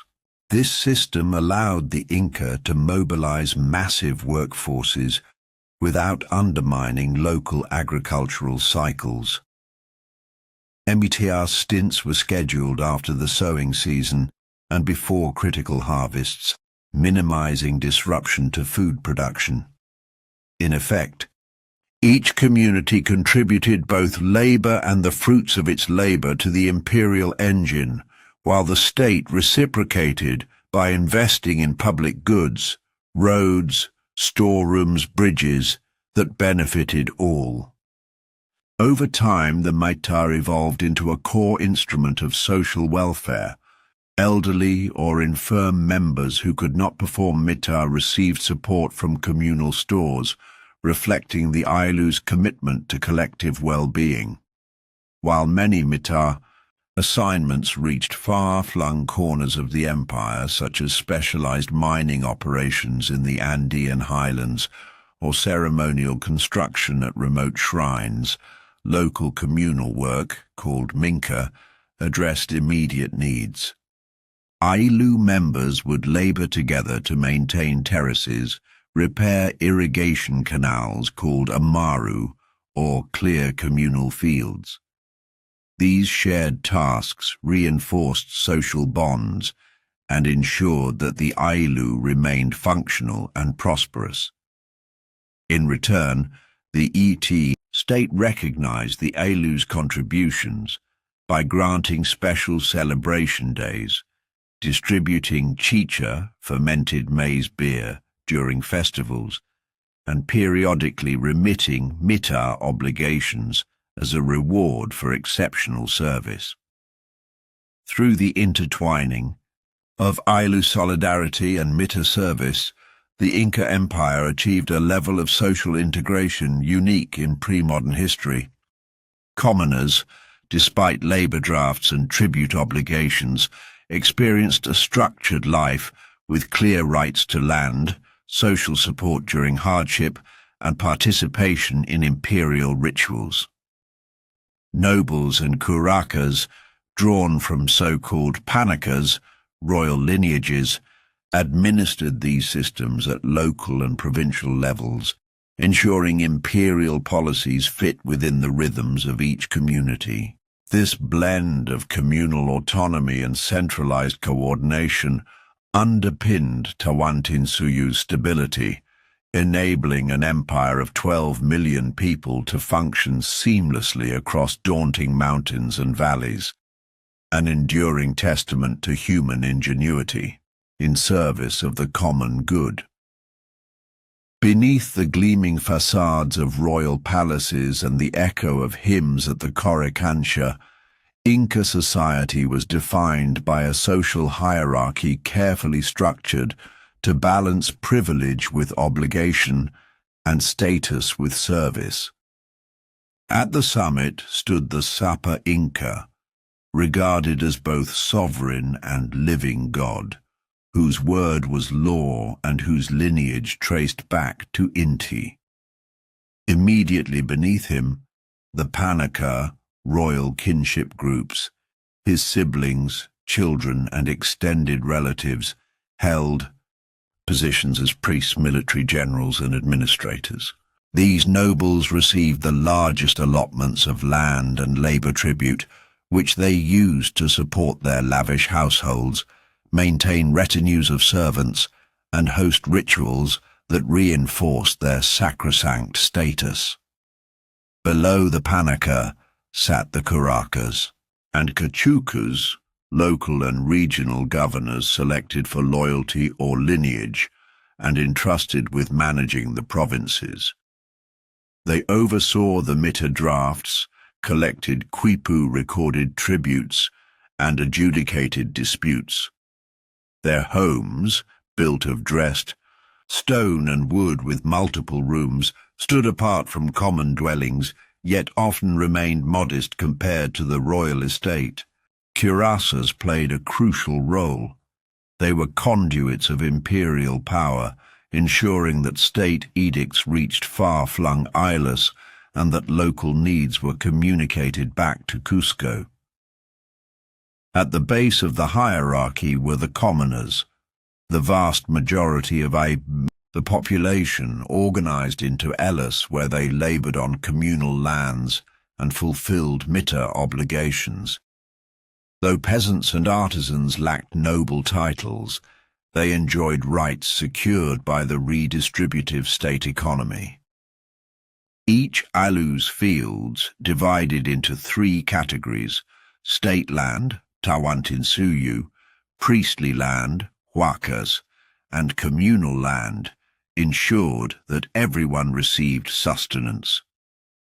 Profits from state and temple lands underwrote public festivals, stored surpluses for famine relief, and financed infrastructure projects. In return, commoners received plot allotments on communal land, seeds for planting, textile goods, and equitable shares of harvested crops during festive redistributions. This redistribution economy, a blend of tribute, storage, and reallocation, prevented extremes of wealth and poverty, fostering social stability even in the face of drought or conflict. Land use exemplified this system. Terraced fields carved high into mountain slopes maximized arable area, while raised platforms in valley bottoms concentrated moisture for maize cultivation. Members of an Ayllu rotated through fields, moving from one microclimate to another according to seasonal demands. When mita seasons arrived, laborers left their plots to build roads or erect temples, knowing that communal storehouses guaranteed their families' survival. This collective ownership model allowed the empire to allocate land strategically. Areas with particular soil types or elevations were reserved for root crops, tubers, grazing, or coca trees, ensuring both ecological resilience and social equity. Within this ordered society, women held vital roles that wove together family, economy, and religion. From childhood, girls learned weaving, a technically complex art involving hand-operated backstrap looms, and produced textiles of varying fineness, from coarse cloth for everyday garments to ultra-fine tapestries bearing ritual motifs. Weaving was not merely utilitarian, but a sacred craft.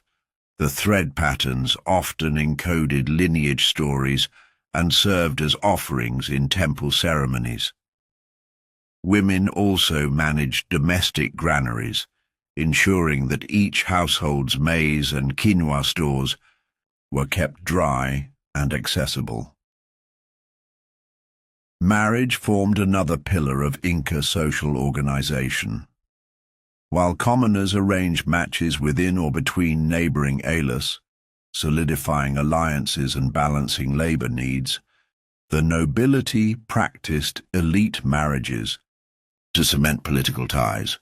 A daughter of a cuirassier might marry into the royal Panica, bringing her Ayllu into direct alliance with the Sapa Inca. Wedding ceremonies, timed to auspicious days in the Inca calendar, featured elaborate feasts, chicha rituals, and public dances. The bride and groom exchanged caquiris, sacred drinking vessels, symbolizing the unity of two lineages under Inti's watchful eye. Every year, religious festivals punctuated the collective life of the empire, reinforcing both hierarchy and cohesion. During Inti Raymi, the winter solstice festival, women from Aylus across the 4 Suyus wove decorative sashes that draped around the Sapa Inca's temple, while noble women of the Kora, the queenly line, presented ritual offerings of llama fat and purified chicha. Village women coordinated communal meals, grinding maize into flour with stone mortars, and preparing hundreds of pots of stew to nourish visiting pilgrims and state officials. In the Capac ceremonies, state-sponsored child sacrifices to the mountain spirits, young girls selected for their beauty and nobility, underwent rites overseen by female priestesses, highlighting the intersection of gender, ritual purity, and imperial ideology. In daily markets, women managed stalls selling produce, pottery, and woven cloth, while men bartered tools and metal goods. During communal work projects, such as terrace building, women cooked field kitchens, ensuring laborers remained strong. On festival nights, they danced in circular formations around bonfires, their costumes of bright woolly tunics and silver, jewelry glinting under the Andean moon. Through this intricate web of social hierarchy, land tenure, and redistributive practices, the Inca created a society in which every individual, regardless of rank, had defined duties and rights.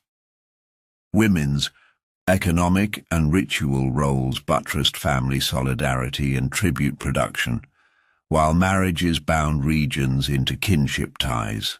Festivals celebrated cosmic cycles while reaffirming loyalty to the Sapa Inca. Thus, in the vast reaches of Tawantinsuyu, the pulse of daily life was not just survival, but a shared journey toward harmony between families, communities, and the mountain gods who watched over them all. In the stillness of dawn, as mist clung to the crags of the Andes and the first rays of sunlight bathed the world in gold, the Incas saw more than the promise of a new day. They witnessed the living presence of Inti, the sun god, whose radiance was the source of all life. For Tawantinsuyu, the Inca pantheon was not an abstract collection of deities, but a dynamic web of divine forces deeply intertwined with the natural world. Central among these was Inti, worshipped as the most vital force, yet he existed within a broader cosmology that included the creator god Viracocha, the fierce storm god Illapa, and countless Apus, the mountain spirits who guarded each valley and pass. Inti reigned supreme in the Inca hierarchy of gods. Thought to travel the sky, by golden chariot each day he bestowed warmth, light, and fertility upon the land. His temple, the Coricancha in Cusco, literally golden enclosure, was both a physical and spiritual heart of the empire. Walls plated with gold reflected sunlight in dazzling displays during solstice festivals, signifying Inti's majesty. Within its inner sanctum stood a golden disk symbolizing the sun, surrounded by statues of the moon, stars, and revered ancestral mummies. Only the Sapa Inca and high priests could enter this sacred chamber, leaving commoners to offer their thanks and petitions at outer courtyards, where large braziers burned aromatic copal incense to carry prayers heavenward. Beyond the sun god stood Viracocha, the primordial creator who, according to whispered legends, emerged from Lake Titicaca's still waters in a time before the sun itself.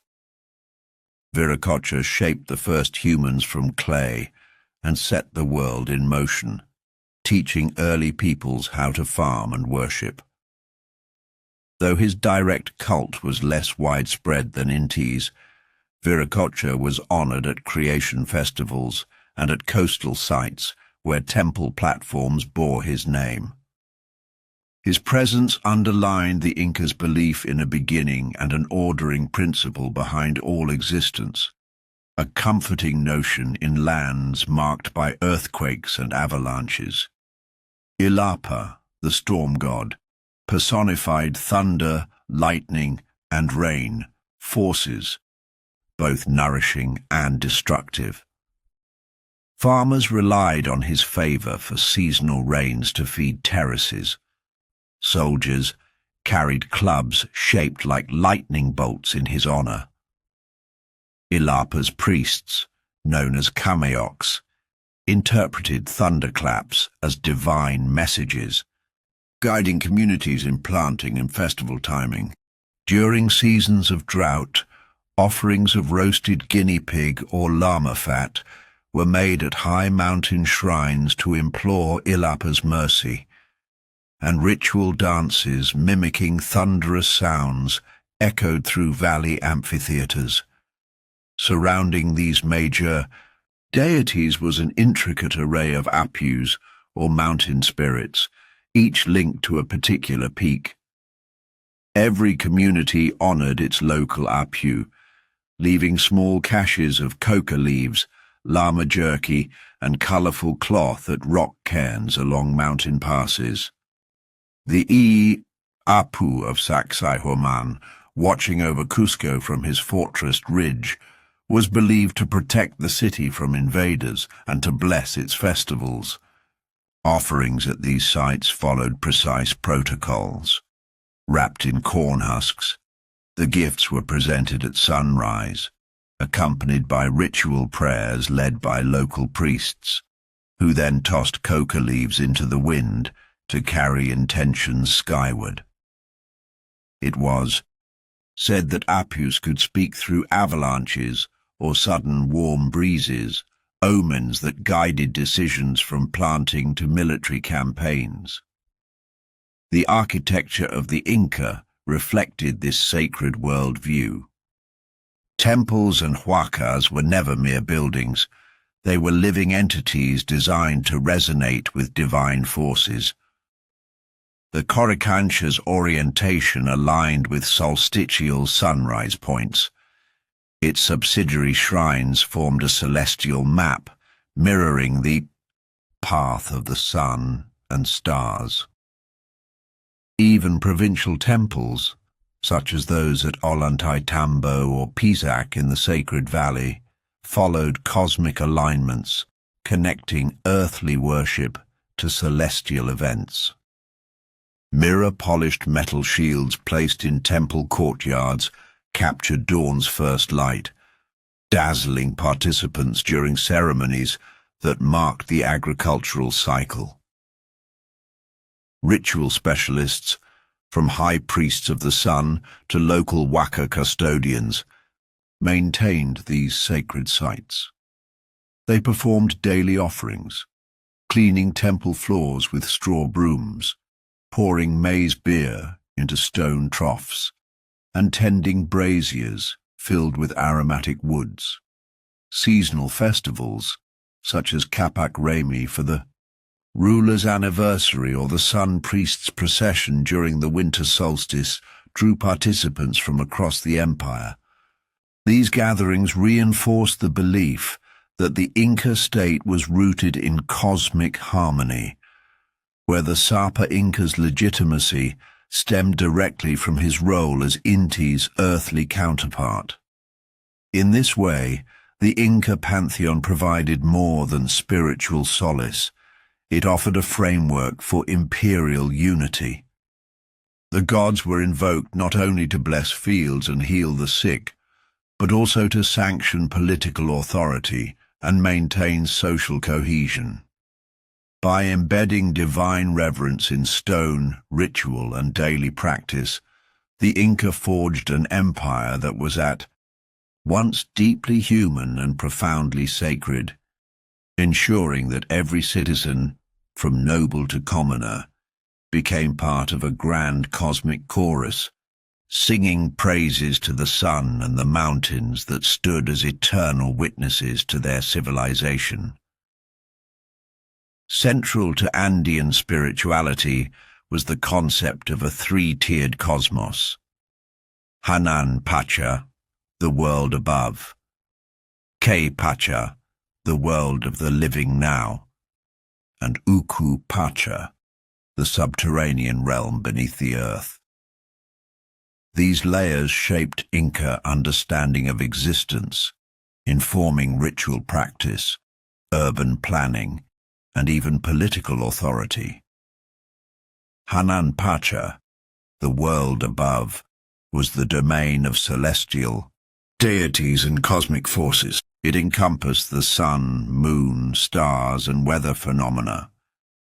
Inti, the sun god, reigned supreme here, journeying across the sky by day and resting in the western horizon at night. The moon goddess Mamakilya governed the tides, fertility, and menstrual cycles, while the star goddess Takla played a role in agricultural calendars. Storms, lightning, and thunder were attributed to Illapa, whose wrath resided in high clouds and mountain peaks. Access to Hanan Pacha was symbolically granted through Seca lines, the ritual pathways radiating from Cusco to mountaintop huacas. At dawn's first light, priests would climb these lines to perform offerings, aligning their bodies with the cosmos as they sought divine favor. Between sky and earth lay Ke Pacha, the tangible world of human activity. Here, communities tilled fields, built cities, and performed daily rituals. The dualities of life, light and dark, male and female, local and imperial, found balance in Ke Pacha through the principle of Aini, or reciprocity. Social and ecological stability depended on observers honoring both natural cycles and royal decrees. Festivals such as Inti Raymi and Quilla Riti, Star Festival, were held in Ke Pacha, but enacted Hanan Pacha's rhythms, ensuring that prayers for rain, fertility, and victory were heard above. Every communal action, whether fetching water, sowing seed, or crafting textiles, was imbued with cosmic significance, reinforcing the Inca belief that the human realm mirrored celestial order. Below both sky and earth lay Uku Pacha, the world within, or the underworld. This realm housed the spirits of ancestors, subterranean water sources, and chthonic deities who governed growth and death. It was from Uku Pacha that seeds sprouted and crops emerged, symbolizing life's triumph over darkness. But it was also the final destination of human souls, and thus a domain of profound reverence and caution. Sacred springs and caves, gateways to Uku Pacha, were sites of ritual offerings where priests poured chicha and buried precious objects to honor Pachamama, the Earth Mother who sustained all life. The Inca practice of mummification and ancestor Veneration exemplified Uku Pacha's importance. Elite mummies, malki, were preserved through desiccation and wrapping techniques, then seated on ornate platforms, often carved from stone, within temple precincts or royal palaces. These preserved bodies retained a form of agency. They were consulted during times of crisis, provided omens, and received offerings of food, drink, and fine coca leaves.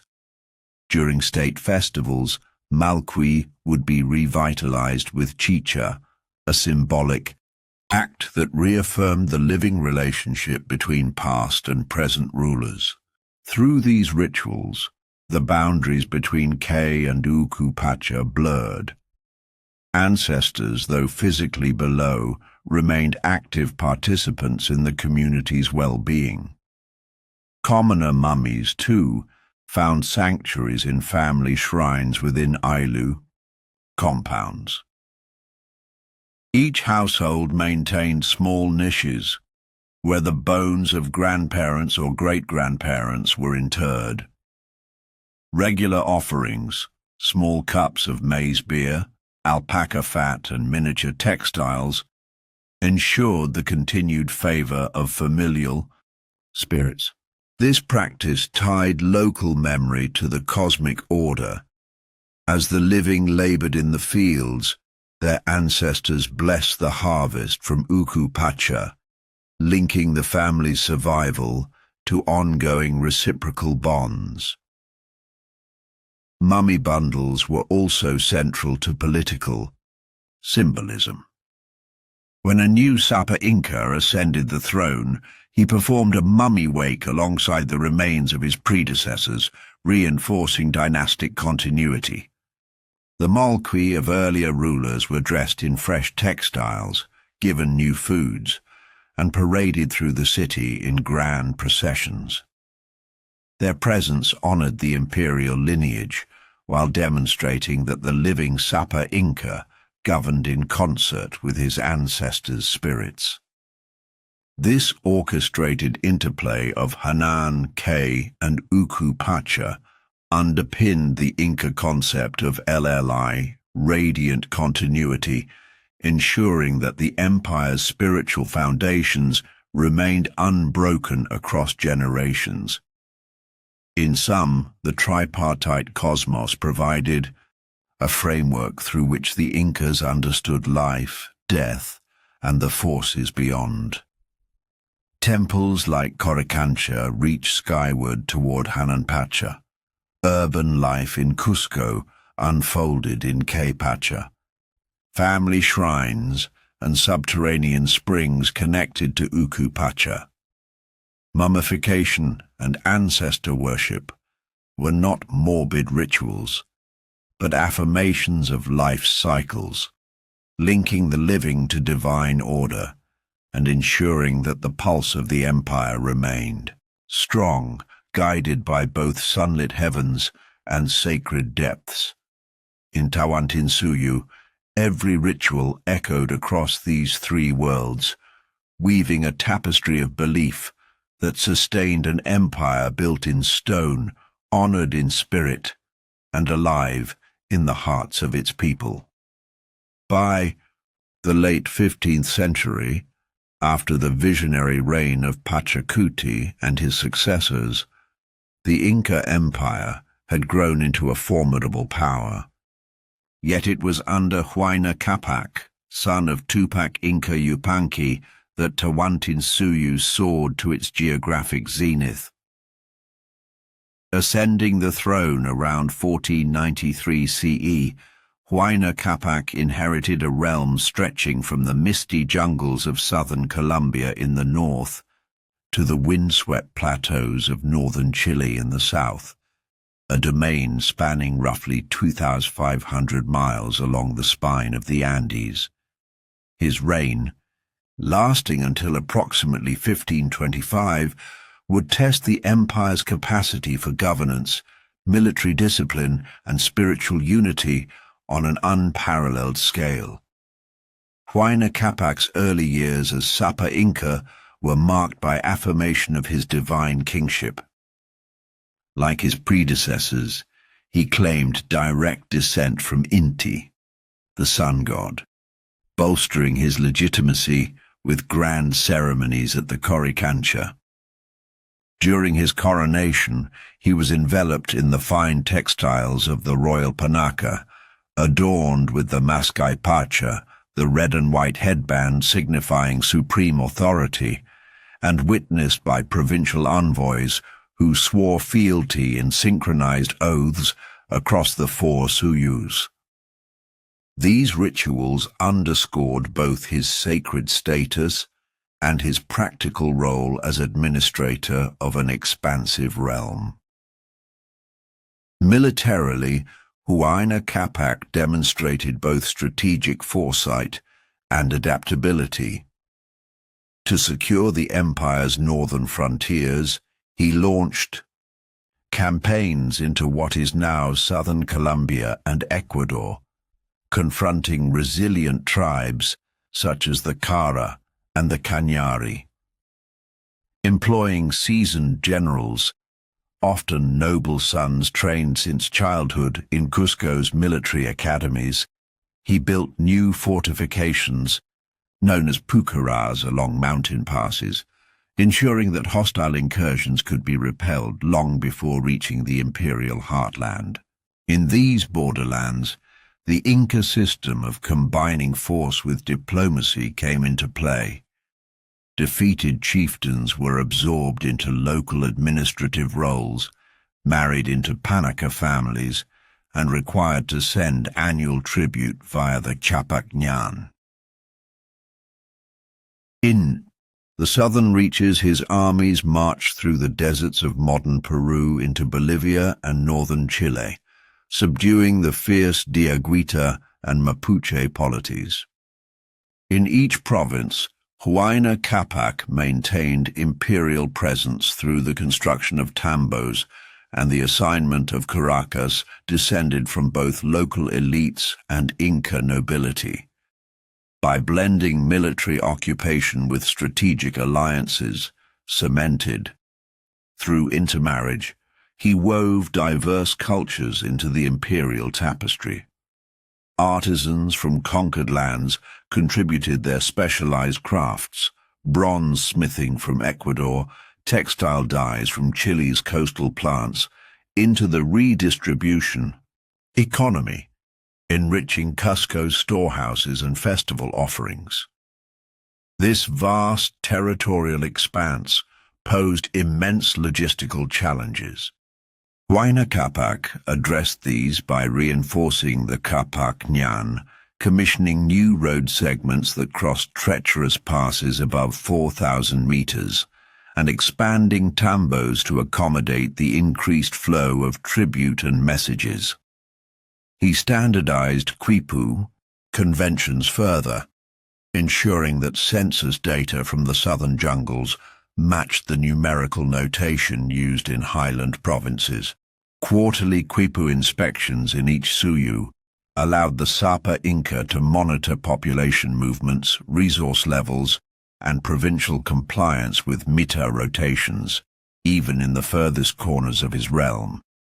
Yet, alongside these practical measures, Huayna Capac deepened the spiritual dimensions of his rule, undertaking pilgrimages to regional huacas, from the glacier-peaked Apu Ausangate to the shrines of the Amazonian fringes. He reaffirmed his role as mediator between earth and sky. At each site, he performed offerings of Viracocha, ritual sacrifices, involving young nobles, both boys and girls, whose mummified remains would be interred in high-altitude sanctuaries.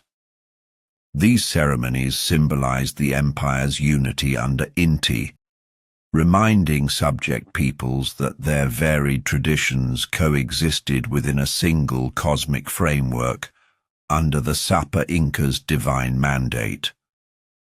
Huayna Capac also patronized monumental architecture to signify his reign's grandeur. In Cusco, he commissioned the expansion of the Coricancha precinct, and the nearby royal palaces of Huayna and Amaru Cancha, each reflecting refined masonry techniques and new decorative motifs. In distant provinces, he ordered the construction of lavish Usnu platforms, elevated ritual stages, where local and imperial elites gathered for festivals. These building projects employed Mita labor from dozens of Ayllus, further integrating regional communities into the empire's infrastructure and ideology. Despite these accomplishments, Huayna Capac's reign sowed seeds of future crisis. The empire's southern campaigns brought him into contact with virulent diseases, perhaps smallpox or measles, inadvertently introduced by early European seafarers on the Pacific coast.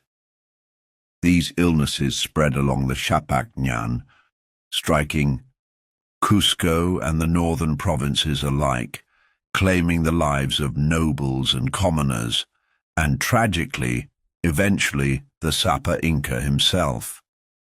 His death around 1525, possibly in Quito, precipitated a succession crisis that would fracture the very unity he had so meticulously crafted.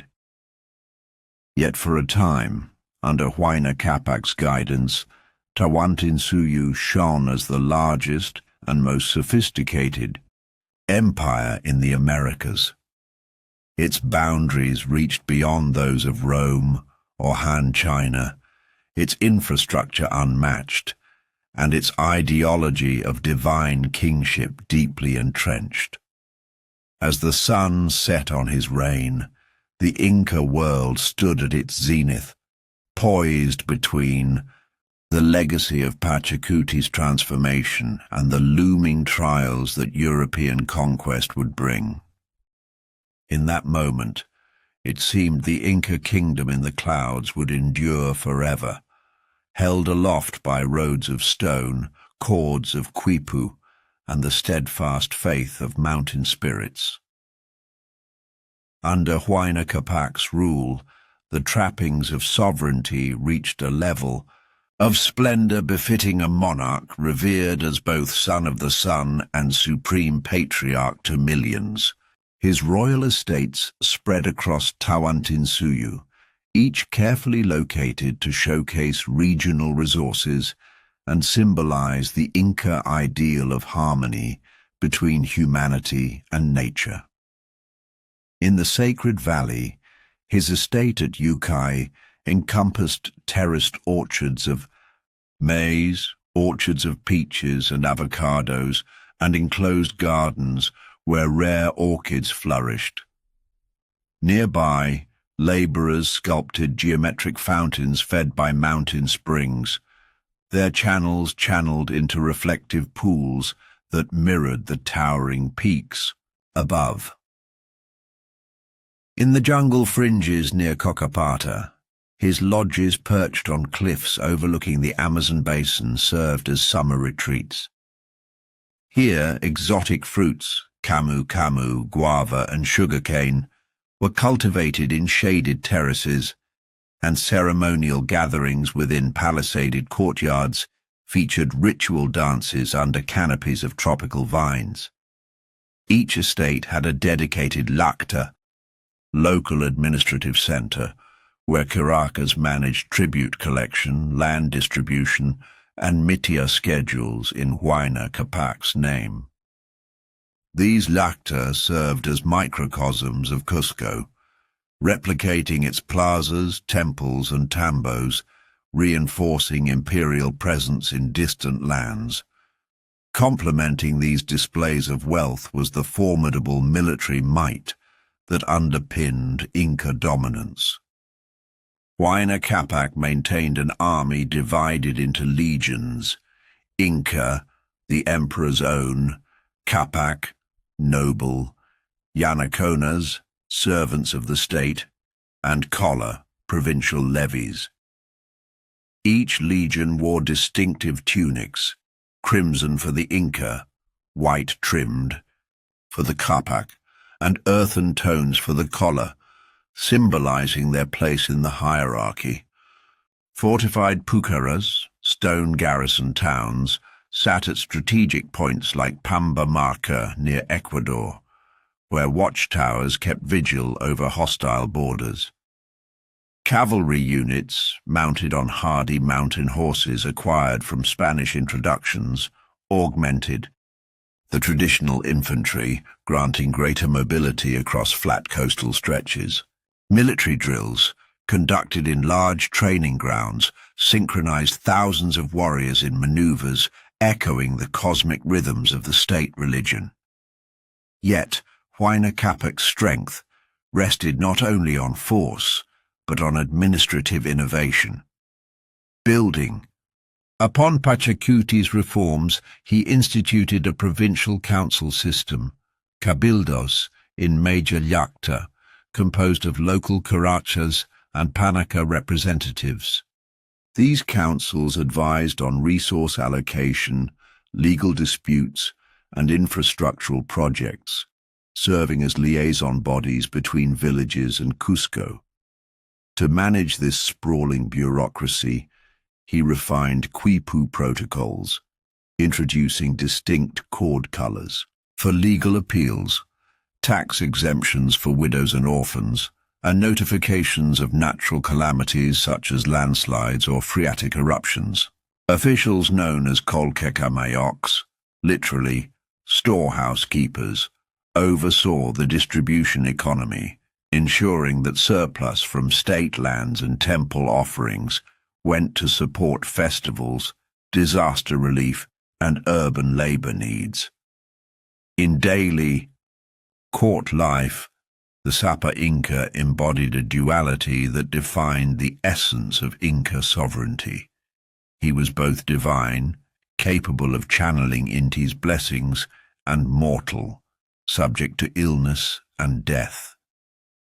Each dawn, he performed solitary prayers at the Coricancha's inner sanctum, facing the rising sun and offering the first rays to his own golden mask, before distributing blessings to assembled nobles. In the afternoon, he walked among commoners in the city's outer sectors, listening to petitions from artisans and farmers, demonstrating accessible leadership. Yet he dined behind woven screens, where only his inner circle, Panaca princes and royal wives, could behold him, reinforcing his otherworldly status. This tension came to a tragic head when smallpox, brought inadvertently by Spanish ships along the Pacific coast, spread along trade routes into the empire's heart. Huayna Capac himself contracted the disease during a campaign in northern Ecuador. His symptoms, fever, pustules, delirium, would have been interpreted as both a test from the gods and a chilling reminder of his mortal vulnerability. After weeks of suffering, he died around 1525 CE, leaving behind no clear succession plan. His passing unleashed a succession crisis that would shatter the empire's unity. Advisors and nobles debated the rightful heir among Huayna Capac's sons. Huascar, the legitimate successor in Cusco, and Atahualpa, favored by northern troops in Quito. Each proclaimed himself Sapa Inca, drawing their supporters into an inevitable conflict. The Mita labor drafts halted, tambos saw deserted storehouses, and provincial councils grew divided. As the four quarters of Tawantinsuyu tilted into disarray, the very roads and knowledge that Huayna Capac had strengthened now carried warring armies toward a civil war that weakened the empire just as foreign invaders approached from the Atlantic. Thus, the Sapa Inca, who had expanded his realm to its greatest extent, fortified its defenses, and refined its bureaucracy, fell victim to the most potent force of all, disease, and by bequeathing a fractured succession, set the stage for Tawantinsuyu's unraveling. His reign, a testament to Inca grandeur and governance, became the turning point between empire at its zenith and empire in its twilight. In the shadows of Huayna, Capac's death, Tawantinsuyu's intricate tapestry of order unraveled into threads of rivalry. The absence of a clear heir unleashed a succession crisis that pitted two royal brothers, Huascar, the Cusco-based scion, and Atahualpa, the favorite of northern armies, against one another. This fraternal tug-of-war, spanning roughly 1527 to 1532, diverted the empire's energies from unity and expansion to internecine strife, fatally weakening the once formidable state. Huascar, born to the primary queen in Cusco's royal panaca, assumed the throne according to traditional primogeniture. Raised amid the temple precincts and palace courts of the sacred city, he personified the central Inca identity. Custodian of the Coricancha, patron of Cusco's festivals, and arbiter of the empire's complex bureaucracy. His coronation in Sariwand, Cusco reinforced the capital's primacy as the navel of the world, and many southern and central provinces rallied to his banner.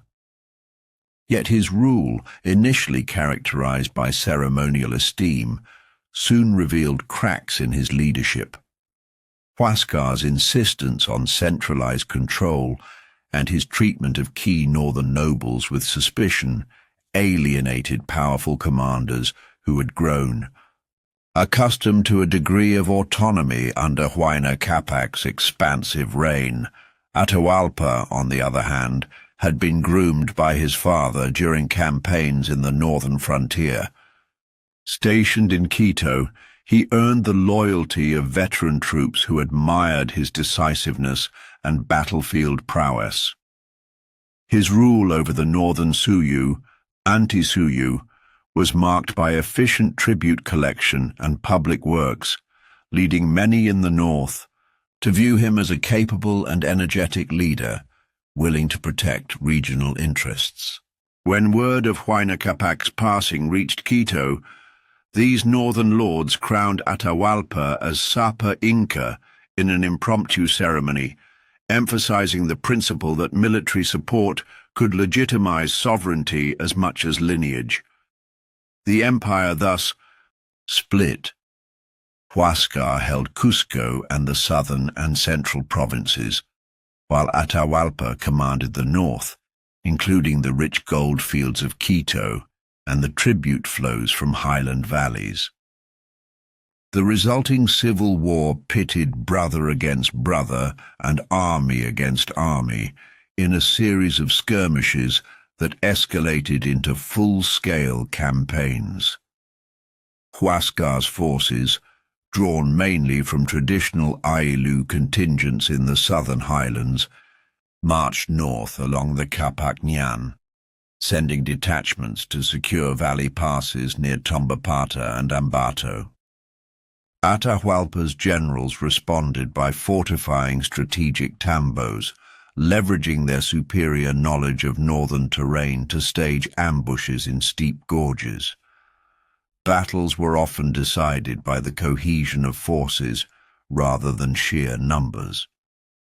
Atahualpa, commanding veterans from Ecuador's valleys, deployed rapid flanking maneuvers.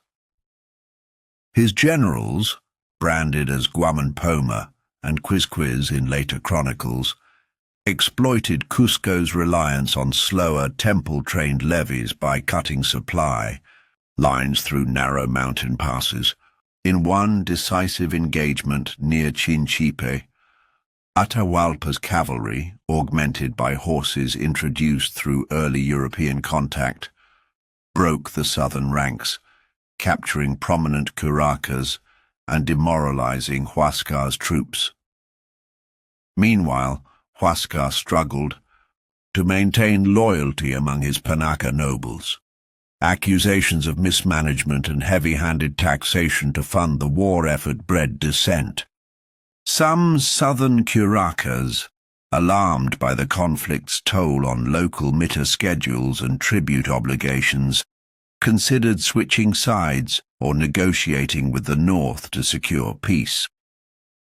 The civil war thus became as much a contest of political intrigue as of martial prowess. Envoys bearing Quipu-encoded messages crossed front lines, offering bribes, titles, or promises of local autonomy to key commanders. Huascar's inability to outmaneuver these diplomatic offensives weakened his coalition further. As the conflict wore on, urban centers suffered. Tambos, once bustling way stations of imperial commerce, echoed with the footsteps of soldiers rather than chasqui. Surplus storehouses meant to feed festival crowds and construction crews were emptied to provision armies on both sides, leaving communities vulnerable to crop failures and shortages.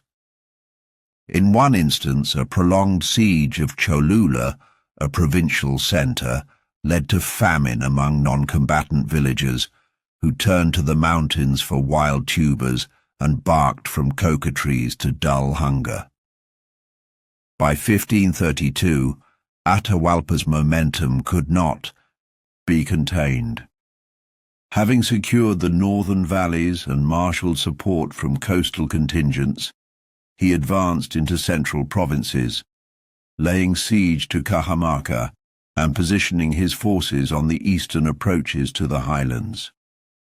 Huascar, isolated and undermined by defections among his nobles, retreated toward Cusco, seeking to rally remaining loyalists for a last stand. Yet the empire, once bound by the sun god's unifying embrace, lay fractured under a cloud of fraternal bloodshed and regional resentment. The civil war's timing proved catastrophic. As Atahualpa marched southward, a new danger, a small band of Spaniards led by Francisco Pizarro, landed on the northern coast, oblivious to the empire's internal strife. The Incas, preoccupied with their own brotherly feud, had little inkling that their world-altering encounter with Europe was inching ever closer. In the end, the clash between Atahualpa and Huascar did more than determine a succession. It shattered the cohesion that Huayna Capac had spent decades forging, paving the way for foreign conquest to deliver the final blow to Tawantinsuyu's golden age.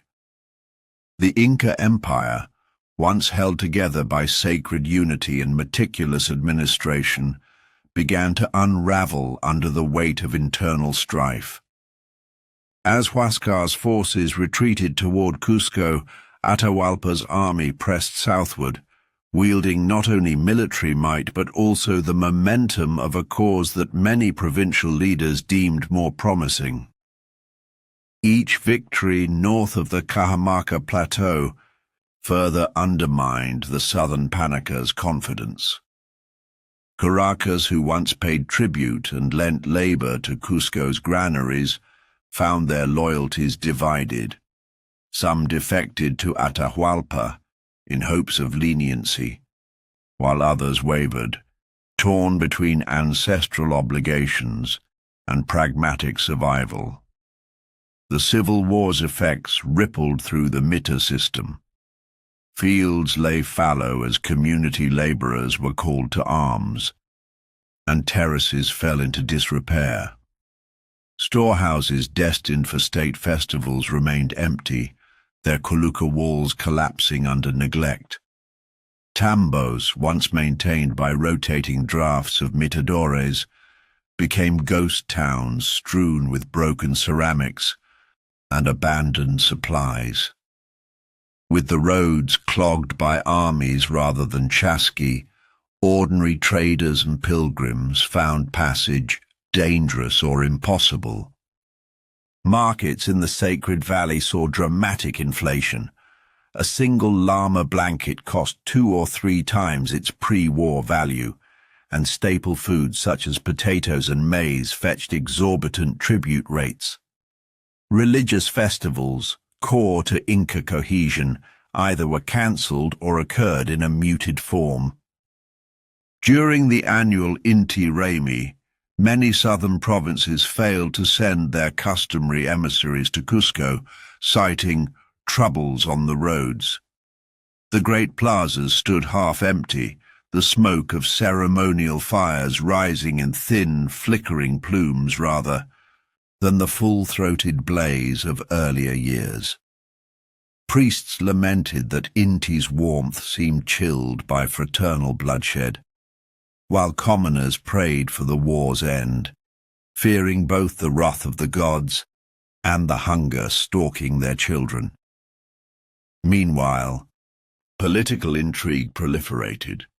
Atahualpa's generals, flush with success, began to assert autonomy, building personal followings among their troops. Brothers who had once supported unified administration now negotiated separate deals with local Ayllus. Correspondence networks, once sealed by Quipu accuracy, became confusing as conflicting orders and forged messages destabilized governance. In distant provinces like Charcas, modern Bolivia, and coastal Lima, local governors contemplated asserting regional independence, fearing that Cusco's reign had ended. As the war reached its climax around 1532 CE, Atahualpa's army encamped near Cajamarca and prepared to press the final march to Cusco. Celebrations erupted in the northern Tambos and Llacta. New harvests were ceremonially tossed into the air, signifying a hopeful era of peace under Atahualpa's rule. Yet just as the northern sun stood highest in his favor, a rumor spread among the Chasquis and Quipucamayos. A white god had appeared on the coastal sands with his own legion of couched lances and shimmering armor. That white god was Francisco Pizarro, a Spanish conquistador, accompanied by fewer than 200 men, whose arrival in the Inca world was as unexpected as a thunderstorm in the desert.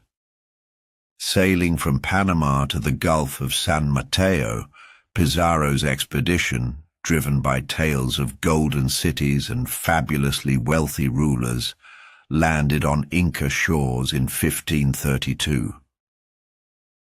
Unbeknownst to the warring brothers, a small cohort carrying muskets, steel, swords, and mounted cavalry would soon intersect with the path of Atahualpa's triumphant army. News of the Spaniards spread rapidly along the Capac, carried by scouts and provincial messengers. At first, both Atahualpa and Huascar's factions regarded the newcomers as potential allies or curious heralds, uncertain whether they were divine envoys or maritime barbarians. In the midst of civil chaos, provincial officials debated whether to welcome the foreigners to bolster their own positions or to repel these strange visitors. One northern Caracha, intrigued by the Spaniards' firearms, discreetly dispatched a report to Atahualpa seeking guidance, even as southern governors warned of foreign contamination. Thus, at the very moment Atahualpa prepared to reunify the empire, under his sole rule, a new danger approached, not from the Chancas or rebellious Ayllus, but from a distant sea. This impending clash between Inca armies worked thin by civil war and Spanish forces fueled by envy and greed would seal the fate of an empire that had once stretched from Colombia's cloud forests to Chile's coastal deserts. The Inca, struggling for supremacy among themselves, would soon face an enemy whose tactics, diseases, and technology would shatter the world they knew, an end prefaced by brothers' blood and ushered in by foreign steel. In the waning months of 1532, a lean contingent of Spanish conquistadors led by Francisco Pizarro made landfall on the northern coast of what had once been a unified Inca realm. Numbering fewer than 200 men, these soldiers of fortune, armed with steel swords, arquebuses, and mounted on horses unknown to the Andes, looked to their own small numbers and superior weaponry as instruments of destiny. Driven by rumors of unimaginable wealth and bolstered by visions of spreading Christianity, they pressed inland, guided by native informants and the Inca road system itself. Pizarro's advance party reached Tumbes, a coastal settlement within Antisuyu, where he carefully negotiated for provisions and intelligence. News of these pale-skinned strangers reached Atahualpa, who was then encamped near Cajamarca with an army of tens of thousands of Inca warriors, confident from recent victories over his brother Huascar's forces.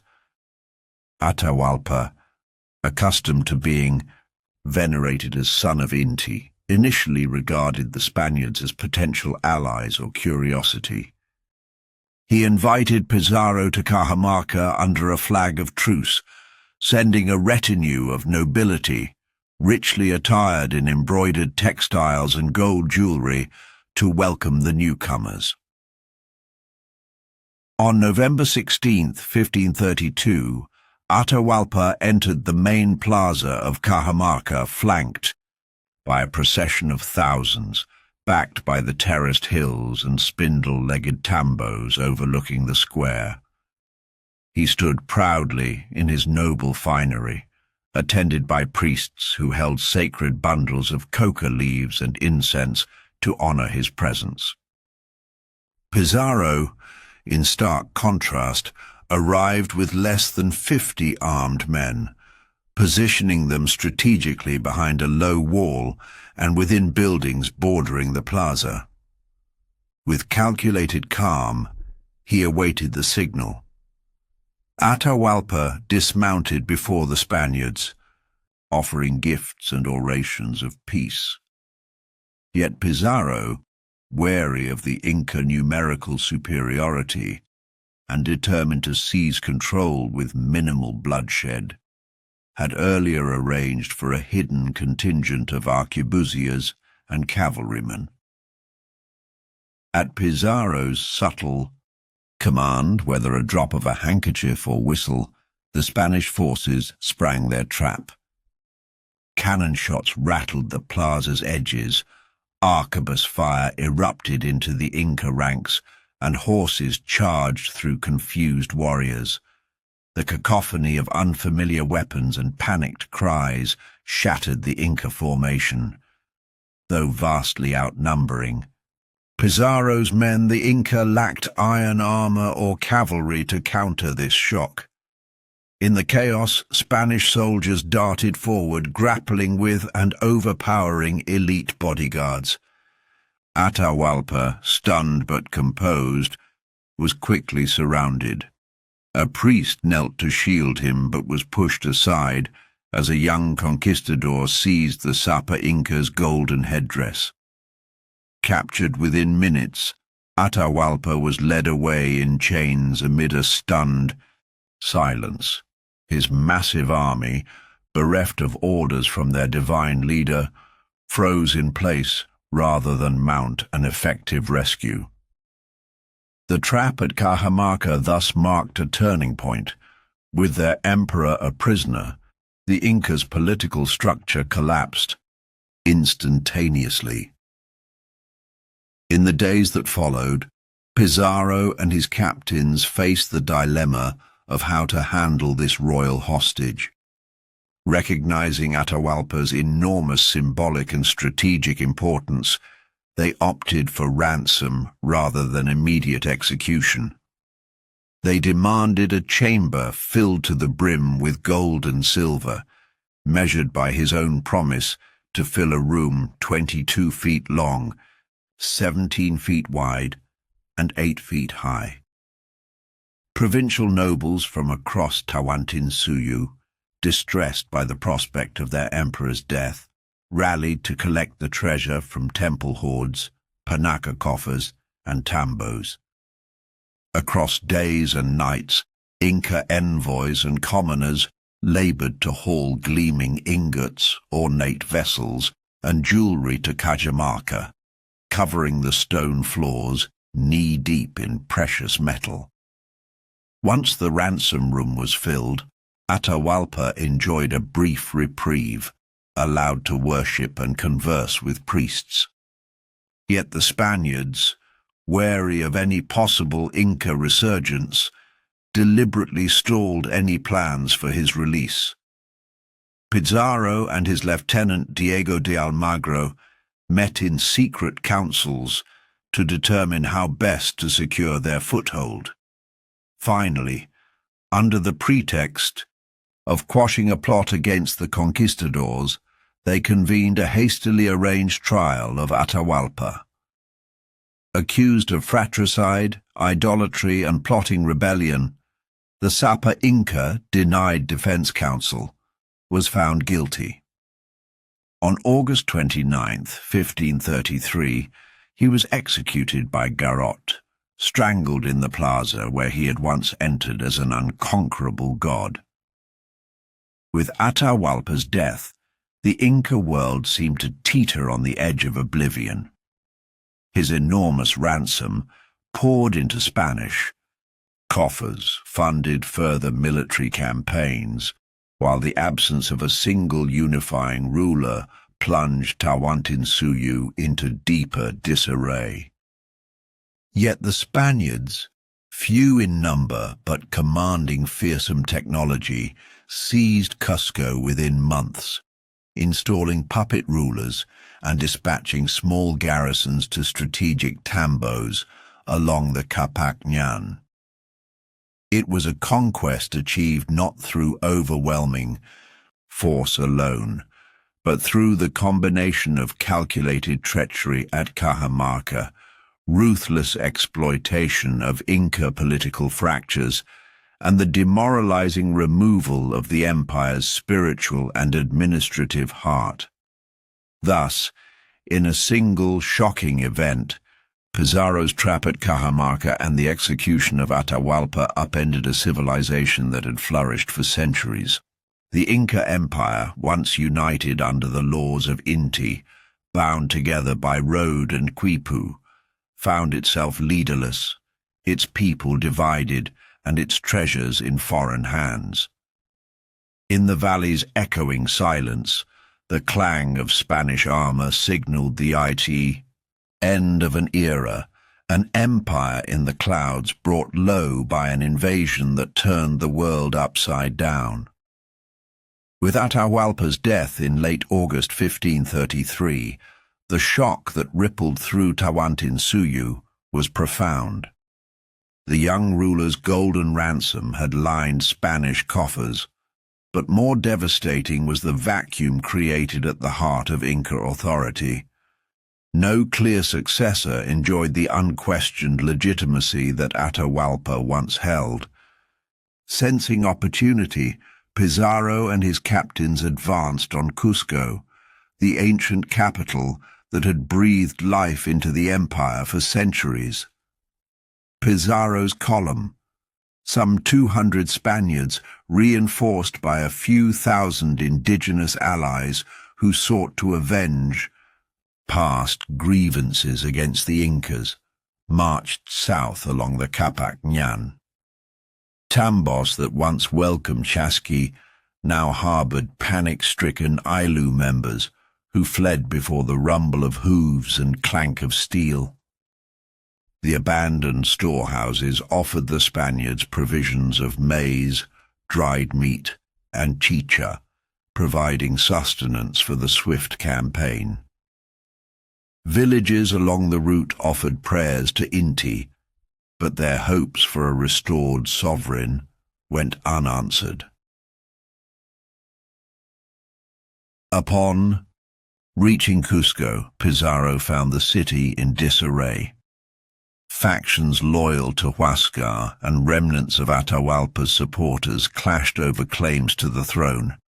In the absence of a unifying leader, Panica nobles vied for control of the Coricancha and its treasures, even as local Caracas attempted to maintain order. The city's storied walls and temples, once symbols of stability, now stood at the crossroads of competing ambitions. On November 15, 1533, Pizarro entered Cusco amid minimal resistance. His forces occupied the main plaza, setting up artillery at vantage points to deter any uprising. The Spaniards seized the golden doors of the Coricancha, stripping them to melt into bullion, and converted the temple precinct into a makeshift fort. The once sacred courts were repurposed as corrals for horses and storage for Spanish armaments. In one swift stroke, the Inca's spiritual center became a garrison ruled by foreign masters. The fall of Cusco unleashed a wave of fragmentation across the empire. Provincial leaders, from the Sacred Valley to Lake Titicaca, declared independence or waged guerrilla warfare. The empire's golden thread, spiny styles of Quipu that conveyed tribute flows, snapped under the strain of absent leadership. Without a central authority to coordinate Mita labor or consolidate Quipu records, fields reverted to local management. Roads, once cleared and guarded, fell into disrepair. The Chasqui network collapsed as runners feared capture or execution. In the years following Cusco's capture, regional Neo-Inca states emerged, each led by a claimant of royal blood or a veteran general. Manco Inca, a brother of Atahualpa, held briefly as Pizarro's puppet, escaped and retreated to the fortress of Manco Yupanqui in the Vilcabamba region. From this jungle redoubt, he led persistent raids against Spanish outposts, rallying Andean peoples around the banner of Inti's living descendant. Yet the Spaniards, by now reinforced by thousands of colonial settlers and indigenous auxiliaries, responded with scorched earth tactics, burning terraced fields and erecting new forts to block Manco Inca's incursions. Elsewhere, in the southern provinces, treaties of submission were signed with local Caracas, who traded nominal allegiance for protection and military aid against rival factions. These agreements further dissolved the concept of a unified Inca realm into a patchwork of client states and Spanish-controlled territories. The Mita labor system, once central to imperial cohesion, was replaced by encomienda, Spanish land grants that bound indigenous communities to settlers, who exploited them for mining and agriculture. By 1572, following the capture and execution of Manco Inca's successor Titu Cusi, and then the final ruler Tupac Amaru, the last vestiges of the royal Inca line were extinguished. The empire that had once bridged the Andes under the cosmic embrace of Inti lay in ruins, its people scattered among colonial towns and haciendas. Spanish colonial authorities dismantled temples, repurposed stones for churches, and suppressed Quechua rituals in favor of Catholic rites. Yet even as the empire fell, the Inca legacy persisted in language, custom, and the enduring memory of a kingdom in the clouds.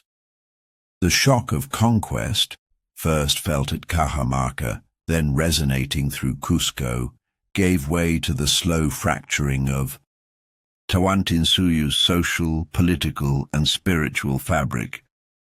The roads cracked, the tambos emptied, Quipu cords lay untended, and the divine kingship that once unified millions dissolved into localized struggles for survival. In their stead, colonial structures arose, signifying not merely the end of an empire, but the dawn of a new and deeply transformative era in Andean history. In the immediate wake of Cusco's fall to Pizarro, the Spanish installed a puppet ruler, Titu Cusi Yupanqui, a young Inca of royal blood they believed pliable. Yet even as Titu Cusi sat on the sunlit throne, within the Coricancha's stone embrace, now a Spanish garrison, rumors swirled among the indigenous populace of another brother, Manco Inca Yupanqui, a leader of both royal lineage and military skill. Recognizing the depth of local resentment toward conquistador overlords, Manco Inca quietly began to gather allies in the highland hamlets surrounding Cusco, forging a network of sympathetic Ayllus willing to resist foreign occupation. In 1536, barely 3 years after Atahualpa's execution, Manco Inca seized his moment. Feigning loyalty to the Spanish governors, he requested permission to hold a grand festival in the city's main plaza, ostensibly to honor the memory of his ancestors. This celebration would serve as a cover for a coordinated rebellion. The Inca nobility and commoners would rise in unison to overthrow their conquerors. When the appointed day arrived, trumpets, actually bamboo horns disguised as ceremonial instruments, sounded across 4 sectors of Cusco. Crowds surged, and hidden contingents of Manco Inca's warriors, concealed within houses and palaces, stormed out to seize Spanish arms and horses. Caught unprepared and vastly outnumbered, the conquistadors retreated into fortified compounds, the Coricancha, the fortress of Sacsayhuaman, and the Spaniards' barracks in the southern sector. For several tense days, fierce fighting raged through narrow stone streets. Indigenous forces, wielding slings and clubs, channeled by former Mita discipline, pressed the Spaniards relentlessly. Although the rebels lacked firearms, their intimate knowledge of the city's layout and sheer numerical advantage nearly suffocated the invaders. Chroniclers later described the smoke of burning warehouses mingling with the dust of collapsed walls, while cries of battle echoed off temple stones. Yet the rebellion faltered when Spanish reinforcements arrived from Lima. Led by Diego de Almagro, these troops bore fresh arquebuses and mounted cavalry that reasserted Spanish tactical dominance. As their horses thundered through the plaza, the rebels, armed with traditional weapons, found themselves at a sudden disadvantage. Approximately 2,000 of Manco Inca's warriors fell in street fighting, and many surrendered when their leaders lay wounded or cut off. Though the initial uprising demonstrated Manco Inca's strategic acumen and the depth of Inca anger, the arrival of professional soldiers tipped the scales. Under threat of summary execution, Manco Inca negotiated a precarious peace. He agreed to withdraw his forces and permit the Spanish to occupy Cusco unimpeded on the condition that his own safety, lands, and a degree of local autonomy would be respected. Reluctantly, the Spaniards accepted, keen to avoid the high costs of urban warfare. Manco Inca, perhaps wounded himself, retreated with a remnant of his followers to the rugged forests and canyons east of Cusco, selecting the remote fortress of Vilcabamba as his stronghold. Vilcabamba, Nestled in a valley flanked by jagged ridges and cloaked in dense cloud forest, provided natural defenses unmatched by the open plazas of Cusco. Here, Manco Inca established the Neo-Inca state, a last bastion of indigenous sovereignty. From hidden stone terraces and elevated tambos, he reorganized his followers into guerrilla units adept at hit-and-run attacks against Spanish expeditions. His council of war, composed of veteran generals, royal Panaca princes and local curacas, coordinated raids on supply caravans and outlying Spanish settlements, cutting communications along the Capac and severing remote tambos from their masters in the capital.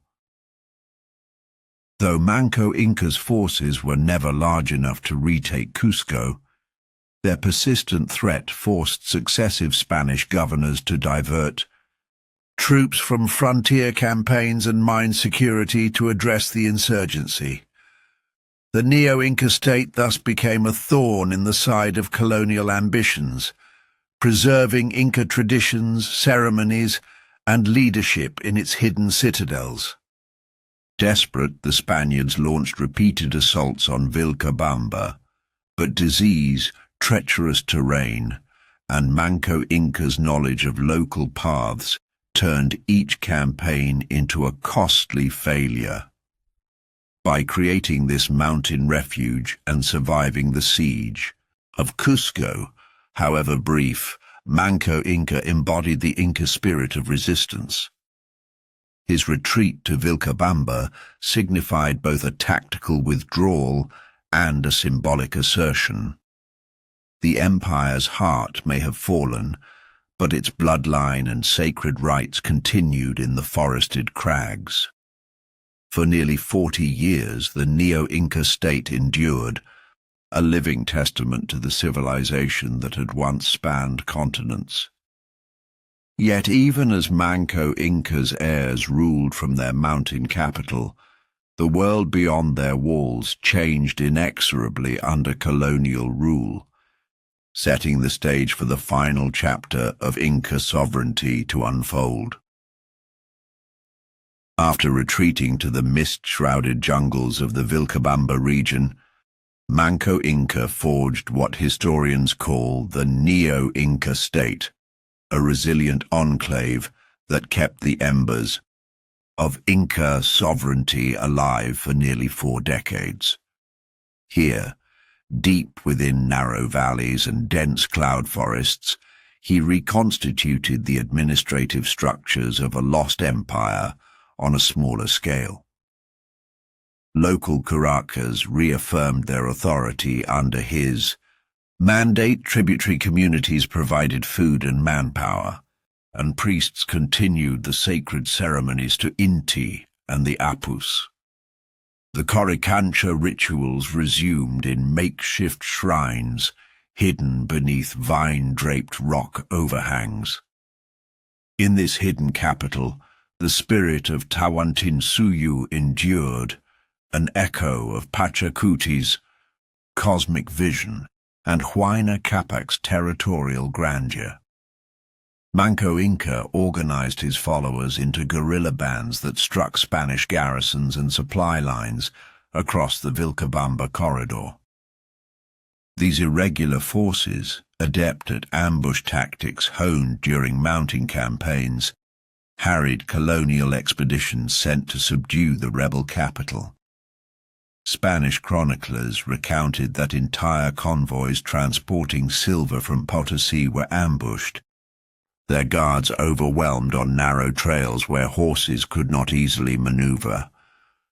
The Neo-Inca state soldiers, mixed cadres of Highland archers, slingers, and veteran infantry, carried out these raids with fanatic devotion, motivated by ancestral loyalty and the promise of returning sovereign rule.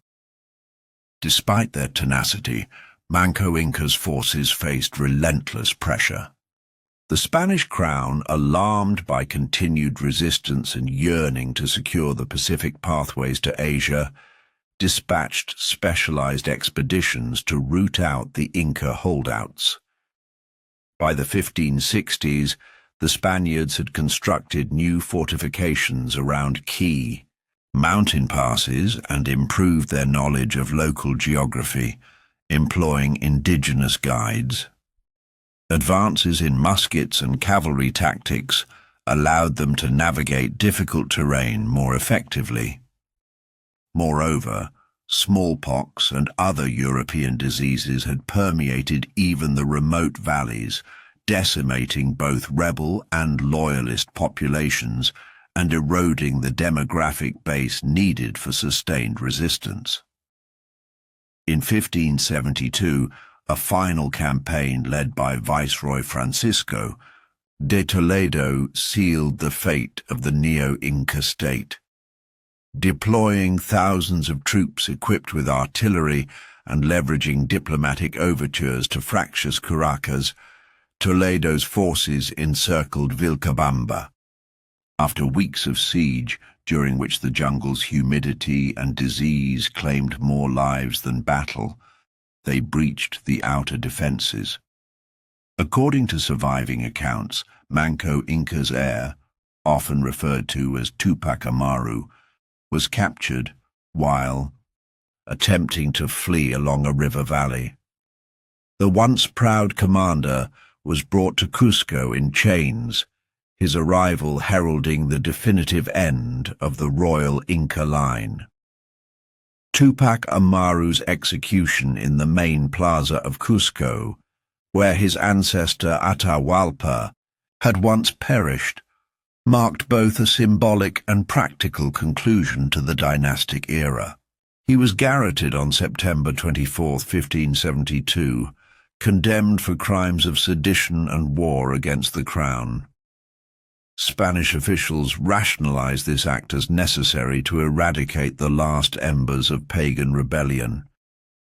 In the eyes of colonial authorities, it represented the final triumph of Christianity and imperial order over Andean traditions and divine kingship. Yet the fall of Vilcabamba did not erase the Inca legacy from the Andes. Survivors, nobles, curacas, priests, and commoners dispersed into colonial society, carrying their customs, language, and resilience into a transformed world. Many curacas negotiated encomiendas, securing land rights and limited autonomy by pledging loyalty to Spanish overlords. They preserved aspects of Ayllu organization, substituting colonial tribute for mita obligations, and adapted Quipu-like tallies into parish records.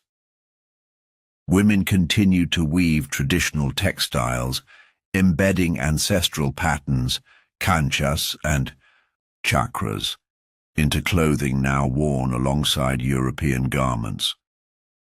In the countryside, Andean communities practiced syncretism, celebrating patron saint festivals on dates that coincided with Inti Raymi, blending Catholic Mass with coca offerings and mountain rituals. Farmers whispered prayers to the Apus before sunrise, then straightened crucifixes on their doorposts. Folk healers, curanderos, combined herbal knowledge inherited from Inca medical texts with Christian iconography, creating a hybrid spirituality that sustained the populace through colonial hardships. Language, too, proved resilient. Quechua, once the administrative tongue of Tawantinsuyu, persisted as the everyday speech of peasants, merchants, and even some convents of nuns. Spanish colonial officials employed notarios fluent in Quechua to draft documents and interpret native petitions, inadvertently preserving the language in written form. By the 18th century, a literary tradition of Quechua poetry and chronicles, often translating Catholic teachings into indigenous metaphors, flourished in Jesuit missions. Thus, the survivors of the Neo-Inca state did more than fade into obscurity. They became the living bridge between a pre-Columbian civilization and the modern nations of South America.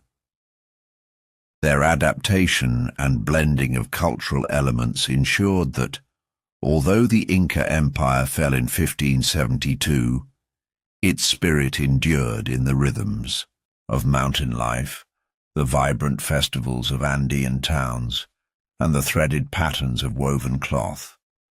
In every adobe house and every festival plaza, the echoes of Manco Inca's defiance and Pachacuti's cosmic city lived on, testifying that an empire built of stone and ritual never truly vanished from the hearts and memory of its people. Long after the fall of Vilcabamba and the execution of Tupac Amaru, the Inca legacy continued to reverberate across the lofty Andes. Central to this enduring heritage is the Quechua language, once the administrative tongue of Tawantinsuyu, which today remains the most widely spoken indigenous language in the Americas. From the high plateaus of Peru and Bolivia to the valleys of Ecuador and Colombia, millions still communicate in Quechua, the language of the Inca, preserving the rhythms, metaphors, and worldviews that shaped Andean cultures for millennia. In small farming communities, elders recount creation myths of Viracocha's rise from Lake Titicaca, while children learn songs in Quechua that reference ancient agricultural cycles and mountain spirits. Historians, anthropologists, and linguists collaborate with local speakers to produce bilingual textbooks, ensuring that young generations can navigate both their ancestral tongue and the modern world. Beyond language, Andean traditions rooted in Inca society continue to shape daily life and community identity. The Ayllu model endures in many highland villages, where extended families share communal land, rotate labor for planting and irrigation, and gather in open plazas for collective decision-making. Festivals such as Inti are revived each June in Cusco and replicated in smaller towns, featuring processions of dancers in elaborate costumes, reenactments of sacred offerings, and music played on traditional instruments like the charango and panpipes. Local artisans weave textiles using backstrap looms, producing vibrant patterns, chacana crosses, stepped motifs, and condor designs that echo symbols carved into Inca stones. In markets at Pisac, Chinchero, and beyond, these textiles connect present-day weavers to the masterful artisans of Machu Picchu and Ollantaytambo, preserving techniques passed down through centuries. Religious syncretism further illustrates the Inca legacy's persistence.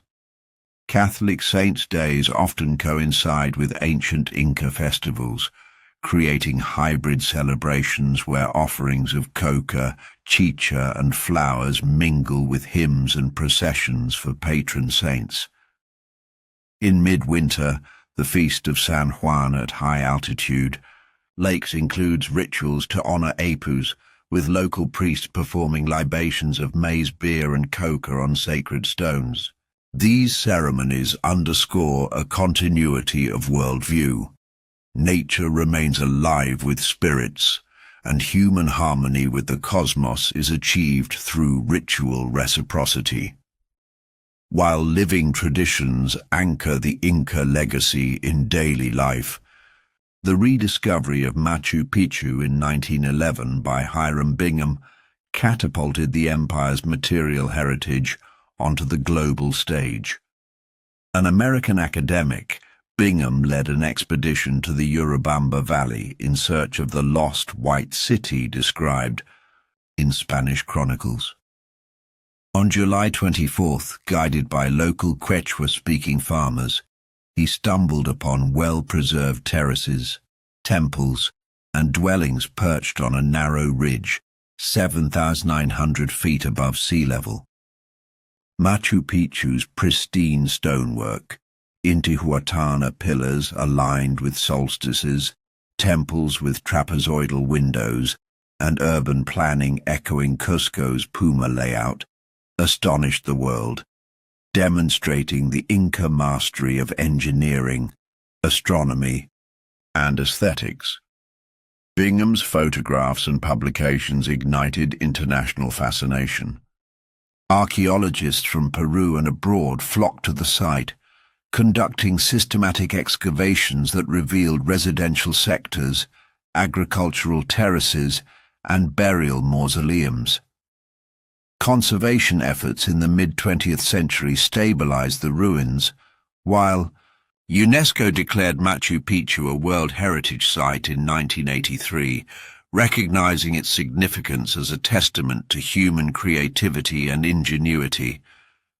Today, Machu Picchu welcomes over 1 million visitors annually, forging a vital link between past and present. Guided tours, interpretive centers, and local community-run cooperatives provide educational and economic benefits, ensuring that the site remains both a living symbol of the Inca legacy and a source of pride for Andean peoples.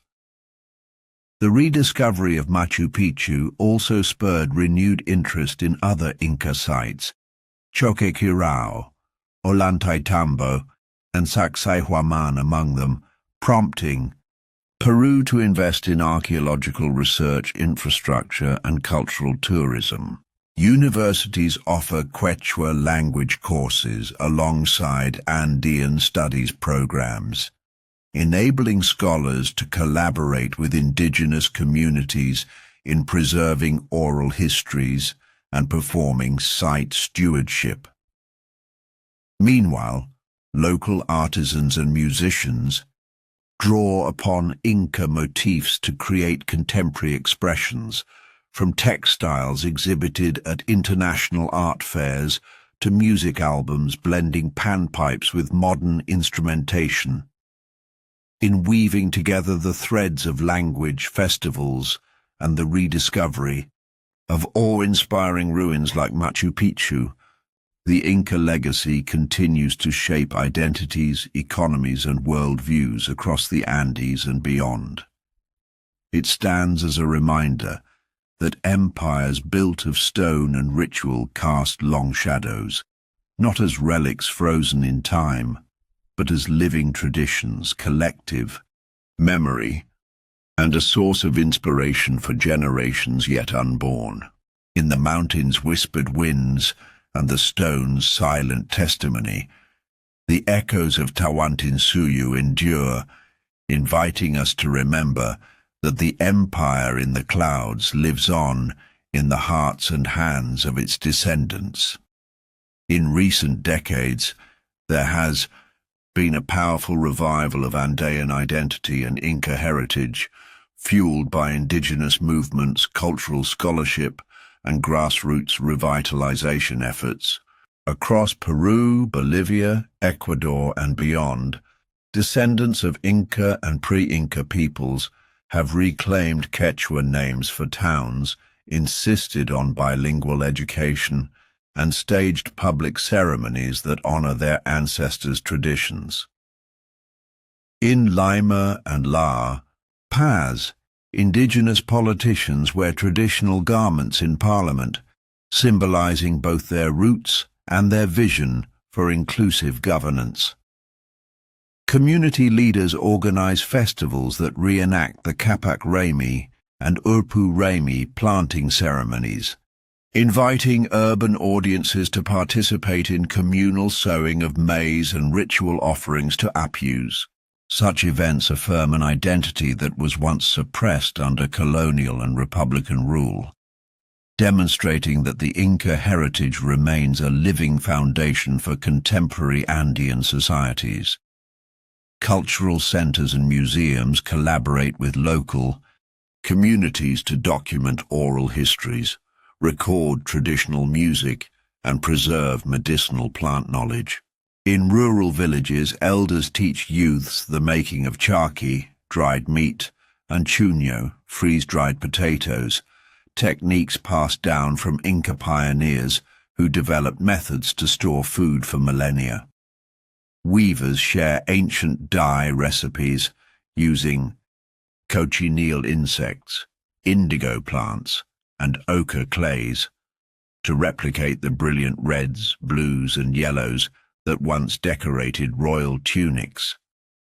Potters craft ceremonial vessels echoing the geometric motifs of Inca ceramics, while sculptors carve replicas of Intihuatana stones to anchor modern plazas in the same cosmic alignments that guided Pachacuti's architects. Through these acts of cultural transmission, Andean peoples reaffirm the value of their ancestors' eco-technologies and artistic expressions, knowledge systems that balanced human needs with respect for the land. Scholars and indigenous activists have also taken up the mantle of decolonizing history, critically re-evaluating the narratives that once portrayed the Incas as a lost or vanished civilization. Instead, educational curricula emphasize the continuity of Andean societies, tracing lines from Caral to Tiwanaku to Chuño and Inca and onward into the present. Universities in Cusco and Quito offer degree programs in Andean cosmology, archaeoastronomy, and Quechua literature, inviting students to explore how ancient calendar systems and agricultural practices can inform modern sustainable farming. These academic efforts foster pride in local heritage and bridge the gap between ancestral wisdom and contemporary innovation, highlighting the Incas' sophisticated understanding of ecology, engineering, and social organization. The endurance of Inca traditions underscores how the empire that defied its geography and time continues to inspire humanity's imagination. Machu Picchu, once hidden from the world, now stands as an icon of perseverance, its terraces still green with crops, grown using ancient soil management techniques. Trekking routes like the Inca Trail and the Salcante Path trace the same mountain passes that chasqui and armies once traversed, allowing travelers to experience firsthand the challenges and triumphs of Andean movement. Modern engineers study Inca stone masonry to design earthquake-resistant buildings. Hydrologists examine Inca aqueducts and channels to improve water distribution in arid regions. In these ways, the empire's innovations transcend centuries, offering solutions to 21st century problems such as climate change and sustainable infrastructure. More than a bygone political entity, the Inca civilization represents a vision in which humans lived in conscious dialogue with the cosmos. Their cities and temples were not mere monuments. They were instruments of star observation, herbal laboratories, and stages for ritual dramas that aligned human time with solar and lunar cycles. The Intihuatana stones, precisely oriented to solstices, testify to an astronomical sophistication that rivals ancient civilizations on other continents. Artists and architects today find inspiration in the harmonious proportions of Inca plazas, the seamless integration of buildings into steep landscapes, and the spiritual resonance embedded in stone. Perhaps most profoundly, the Inca legacy teaches that a civilization that built in stone, dreamed in the stars, and never truly vanished. can persist through oral traditions, material culture, and collective memory. Despite the cataclysms of colonization, disease, and forced assimilation, Andean peoples maintain their connection to the mountains, their reverence for Inti, and their communal structures of the Ayllu. In plazas and highland fields, in languages and festivals, the heartbeat of Tawantinsuyu endures. The echoes in the mountains remind us that human creativity can withstand time's passage and adversity's trials, leaving a legacy that continues to shape landscapes, societies, and individual spirits across the world.